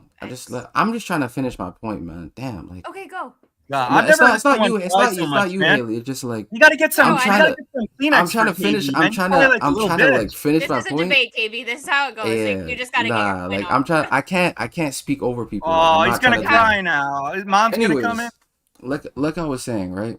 So Bro, you don't even have your webcam on. You It's probably live with fine. your It's- mother. it's I would fine. love to What, see are you your trying to webcam date me on. or something? It's Okay, fine. It's I'm gonna fine. bring It's up fine. your That's point, hilarious. Brandon, so KB can speak. Brandon funny as shit. Bro. And to Andrew in the chat, apparently, if you think cooking is yelling Just over the ignore top of your Andrew. He lungs just to knows say, his fan. He yeah, doesn't. I guess like He thinks Tatum is God. Anyways, like I was saying, He's just trolling. you bring up size and health. The Clippers are also dealing with size and health issues. Reason being, they have to your eyes, a traditional center who's a terrible defender and who also is a bad roller. A traditional center isn't those things. So I don't know what you're talking about. Also, he would be getting played out of series against a team like the Nuggets because Ty Lue is also what? A small ball addict. So he plays with lineups that compose of Russell Westbrook, PJ Tucker, James Harden, Kawhi, and PG. Guys who are wings are going to be guarding up, and you're asking capable defenders in Kawhi and PG to be playing guys who they should not be guarding. Simple as. So they're going to look worse defensively. That's point A. Point B, health. You bring up the Suns, who are dealing with health issues again. You bring up the Clippers, who are dealing with health issues again. The Lakers, dealing with health issues as well. So there's teams who are also competing, who you think are better than the Warriors, who you continue to bring up last season's postseason run, that are also dealing with these same issues. And you're not bringing up the fact how the Lakers' offense looks worse this season. You're not bringing up the fact how their POAs looks a lot worse this season. You're not bringing up the fact how their wings and their defensive motion has not been looking great this season as well. And you haven't bring up the fact that Anthony Davis has been having to floor carry this defense for the entire time now. But no, context doesn't matter, so that's fine. Another point. Haley, there's someone who wants to come up, by the way. You bring up another point in terms of the Warriors' size, and they were too small for other teams. That's fine. And you bring up another point about the Warriors' second best player not being good enough to contend. That's also fine. Because This is for you. I'm sending you the link. majority of the seasons that we actually won titles, our second best player in most series going up against contending teams was not, well, except for some years, was not usually better than the other contending team's second best player. So I'm gonna ask you guys this question and be honest. I'm gonna be genuinely honest. Who is the better just basketball player as a secondary? Draymond Green or Jaren Jackson Jr. in that 22 matchup?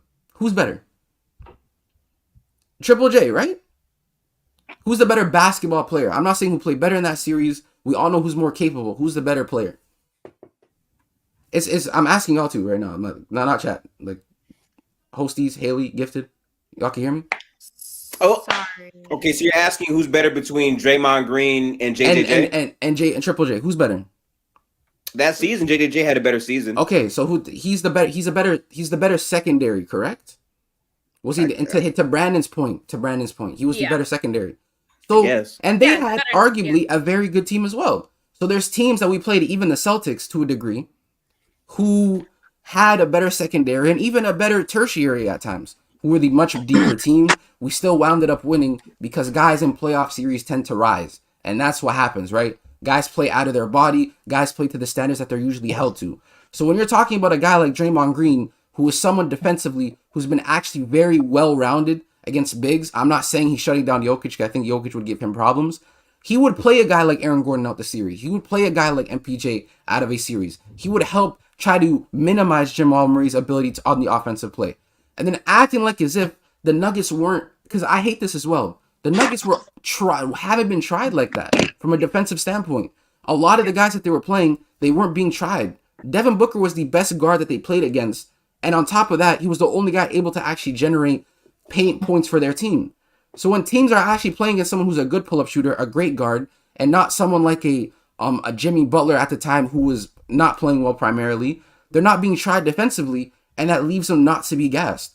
And I hate when people do this thing where they just leave out context and blindly just follow along. That's why I think he was just trolling.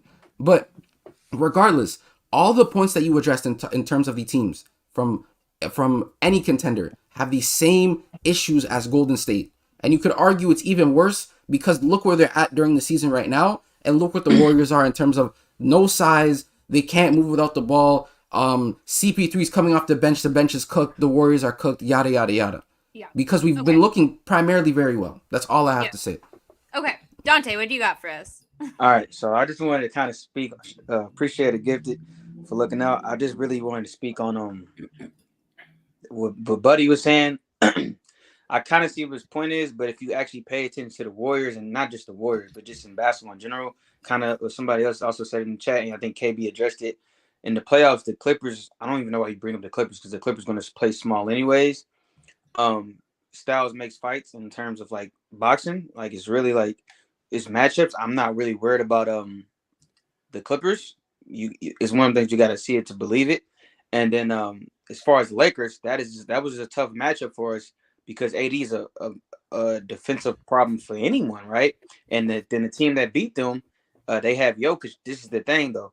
Like they didn't have another guard or person like Steph Curry or different to keep attacking and make Jokic getting those pick and rolls and work and stuff like that.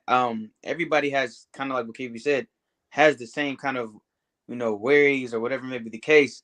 I think the thing is, well, if we was to meet Denver, we got to worry about Jokic and what else? I mean, like, and I'm not really worried about his defense. So, like, what if, like, as far as size, it's going to hurt us? I think we can hold up. I think we have enough length to think that we're just going to be like, oh, we got CP this position. And, like, first and foremost, if you watching it, CP holds his own. The thing is getting him healthy to the season. It's just make sure he gets healthy later on in the season and stuff like that. I'm really not worried about the size. What I like for us to have another big, and I do think that we need to have, maybe a little bit size. It would be nice, just it's like insurance, I guess. But for the most part, for the BRK dude to come in and say, I don't know why you brought the Clippers. That was wild. That's the worst team you could use for an example. Yeah, like the Clippers who have, that's what I was trying to say. Like you can't use a team that hasn't done anything and been mostly injured for the past 4 seasons. I don't even think that matters. It's just the fact that you're talking about size with the Clippers. He brings up The Clippers have size. Guys, he bring up the Kings, who also are smaller. I mean, I'm okay with and that. on top of that, Steph was feasting on them, and they're way worse defensively. We've already beat them on 3 times, 4 times. And then on top of that, he says, "Oh, I don't care about regular season play. I'm worried about the postseason." Names the Kings, who are worse defensively and small, and we beat, but are still better than us. Regular season matters because, kind of like what Gifted just said, if the Lakers are an 8 seed instead of a 7 seed, they don't even fucking get out the first. Yeah. Okay, so listen, when we won the title, at first I was like, damn, I don't want to be the 3 seed because I don't want to meet the we met the It's the Suns, right? We met the that first round we met Denver, right? In 22. First round was Denver back then. Yeah. I was like, fuck, I wish we had the I think it was the I think I said I wanted to basically meet the Grizzlies first or something. I was just like, damn, I don't want to. But it kind of worked out in our favor because it's like, all right, well, guess what? We won't see the Suns until the conference finals, which I'm like, bet, say less. But then they didn't do their part to meet us in there. And I think like your run and how you go about it does matter, and your seeding matter. It's the same reason why LeBron in the 2018 season was like, fuck it, bro. We're going to take the fourth seed when he could have definitely got the third, but he said, let me duck, let me be strategic. And he still went through a battle against the Pacers in the first round. Nevertheless, sometimes you just got to understand, like, look, seeding fucking is very important. And I don't know why he brought up the Clippers. That's all I want to say. That shit was wild. Yeah. So, on a realistic level, if we talk about Denver and the matchup, I hear you, Brandon, where you say size is an issue. Yes, the last time we played them, obviously, MPJ and Jamal were not there. So I get that. We can talk about that all day long, but we're in the present. And something that like continually bothers me, this happened on our Thursday show too, is like people live like vicariously through the past when it's like we are on to the 2023-24 season. This is a new time. We have new rosters, new chemistry. Like there's just so much going on. So to hold a team to what they were last season, if they have made major changes, I just don't understand how that's like an accurate depiction of what we're going to be, especially when we're more proven than 3 of the 4 teams you already named. I just don't understand how that like works. So And also he bring up you gotta make Jokic work. You got to make Jokic work. Like I don't think people understand when you playing basketball for a person that is that talented, gifted offensively. I don't give a damn if he's 7 foot. I don't give a damn if he's 6'2". Make them work on the defensive end. Like we clearly know he's food on the defense. As tall as he is, he's food. And some Denver fan could be, oh, he's improved. No, he's food. If you get a good player like Curry, Booker, somebody that's gonna be like, all right, come up, bring him. We'll make them work. Like I don't know why they just think that we're gonna be like, oh damn, like Denver's the new Warriors, and we're supposed to be scared of them. Like, bro, Draymond Jokic's gonna get. Sorry, like Jokic is gonna get his, but I feel confident. Yeah. GP2 is so great at all the things he does that's not shown on the stat sheet. I'm like, why do y'all like? I'm like, yo, if we're healthy, they should be scared of us.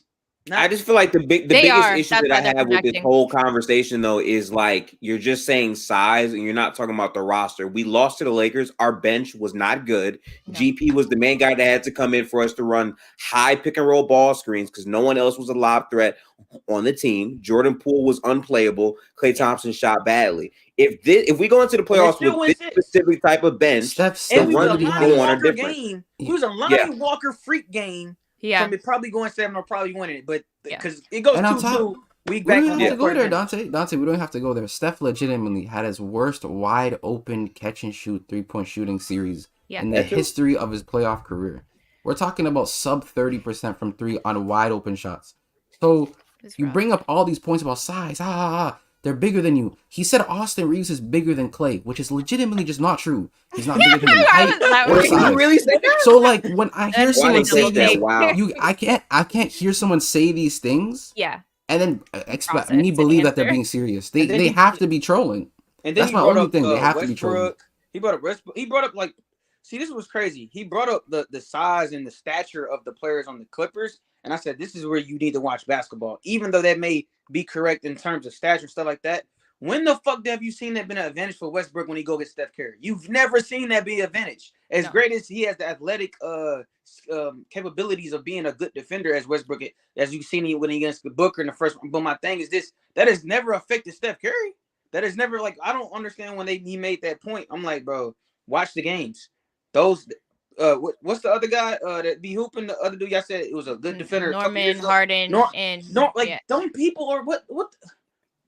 Come on, bro. I think the last time you watched Norman Powell play was in Toronto. Because genuinely, if you're telling me this today, Norman Powell's a good defender, I don't know what to tell you. I don't know what to tell you. They not even know solid player, but not defensively. Real quick, I just want to say this: Brandon is hilarious because earlier he said, I keep having to be backstage, so I'm out. And now he's in the chat crying about they won't let me back up. You say you were out. Which one? Yeah, listen. Hey, bring him back up. I do want to hear. No. We have the chat logs, and it's no. It's annoying to me when people don't stand on the same energy. When you say in the chat that the 3 teams are between Phoenix, Denver, and whoever the last name was, I forgot. And then you come up here saying, "Oh, I never said the Suns were that." it doesn't track. When you then say, you know what, the panel up there, they're getting cooked and they won't let me back up. So you know what, I'm gone. I'm taking my ball and I'm going home. But now you want to come back up. And make up your mind. The worst part is that when you came up, we didn't say anything. First of all, you're supposed to even have your cam on. I told you could come up with your cam off. You can speak your mind. No one's going to interrupt you. We came up. We allowed you to speak. When I tried to give off my points, or when Gifted, or when Haley wanted to interject, you immediately started talking over people. And then you want to get loudmouth and be sassy as a grown man behind a camera yelling at the top of your lungs. So, like, don't try to sit here and say we're being crybabies when you're acting extremely sassy. And I can't use the word to describe what you're acting like because we're streaming right now. But Brandon, you said you were watching when MJ was playing, and like you're calling us a bunch. I don't know. This is just childish, but like you, I think Seven's gonna pull you up. So I mean, we appreciate we appreciate your energy, and you're allowed to have your opinion. So shout out to that.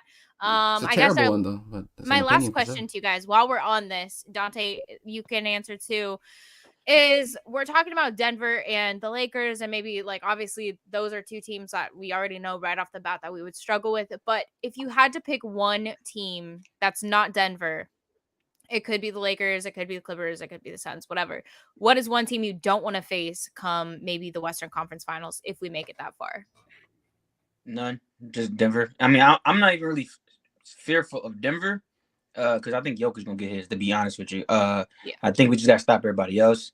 We gotta make sure KCP3 having good games. Make sure Aaron Gordon is more of a perimeter player and a shooter, not getting deep in the paint, because that's really can hurt you.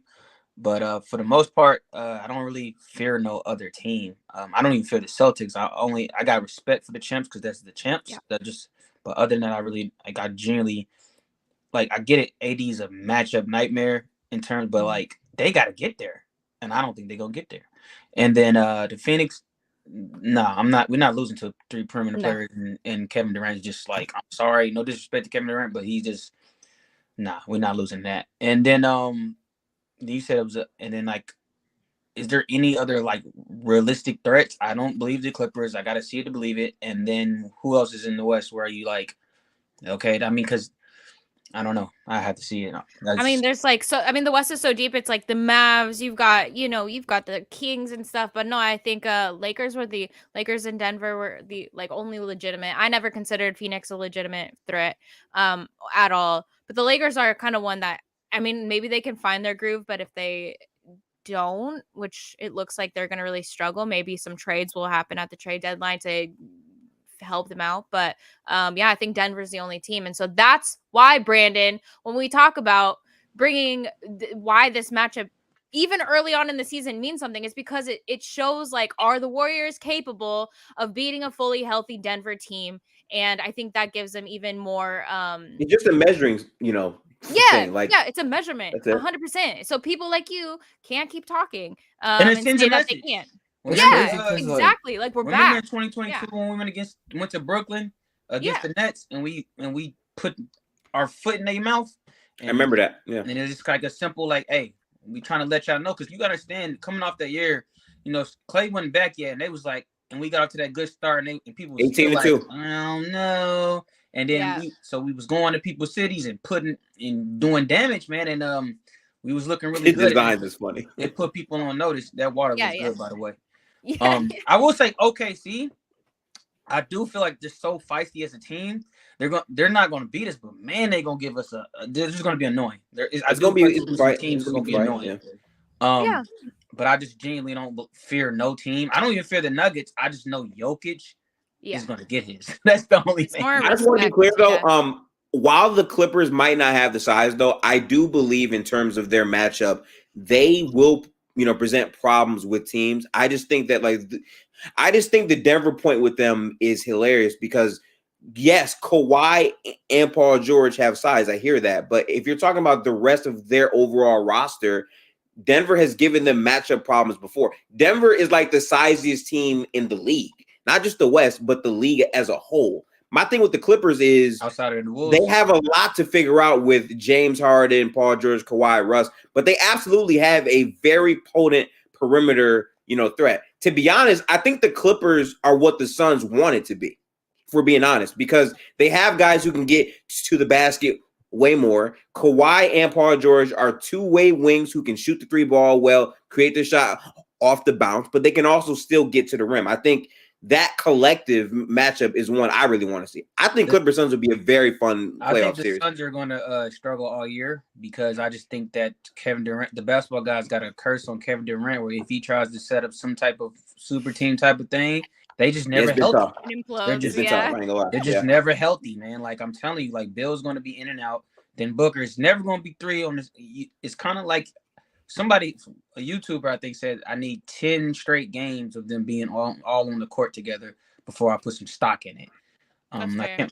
So it's just like everybody has a lot of question marks. And I feel like due to this first start, I feel like the Warriors, I mean, like our bench is great. So like, I just don't really understand why people just like, we don't believe in it. I think people want us to be over with and they're so ready for us to be done that they're like, no, it's new team, Nuggets, or whoever wins it's like, come on now, hold on. We still got Steph. So yeah, they can't bear to consider that there's still one more left in this team. And I truly believe there is. So anyways, appreciate you, Dante, for coming on. Absolutely, good to Dante. have you. Appreciate it, man. And we'll do final closing thoughts. KB, I want to start with you. It was kind of a high energy. It got a little bit crazy. So talk to me about that. Are you good?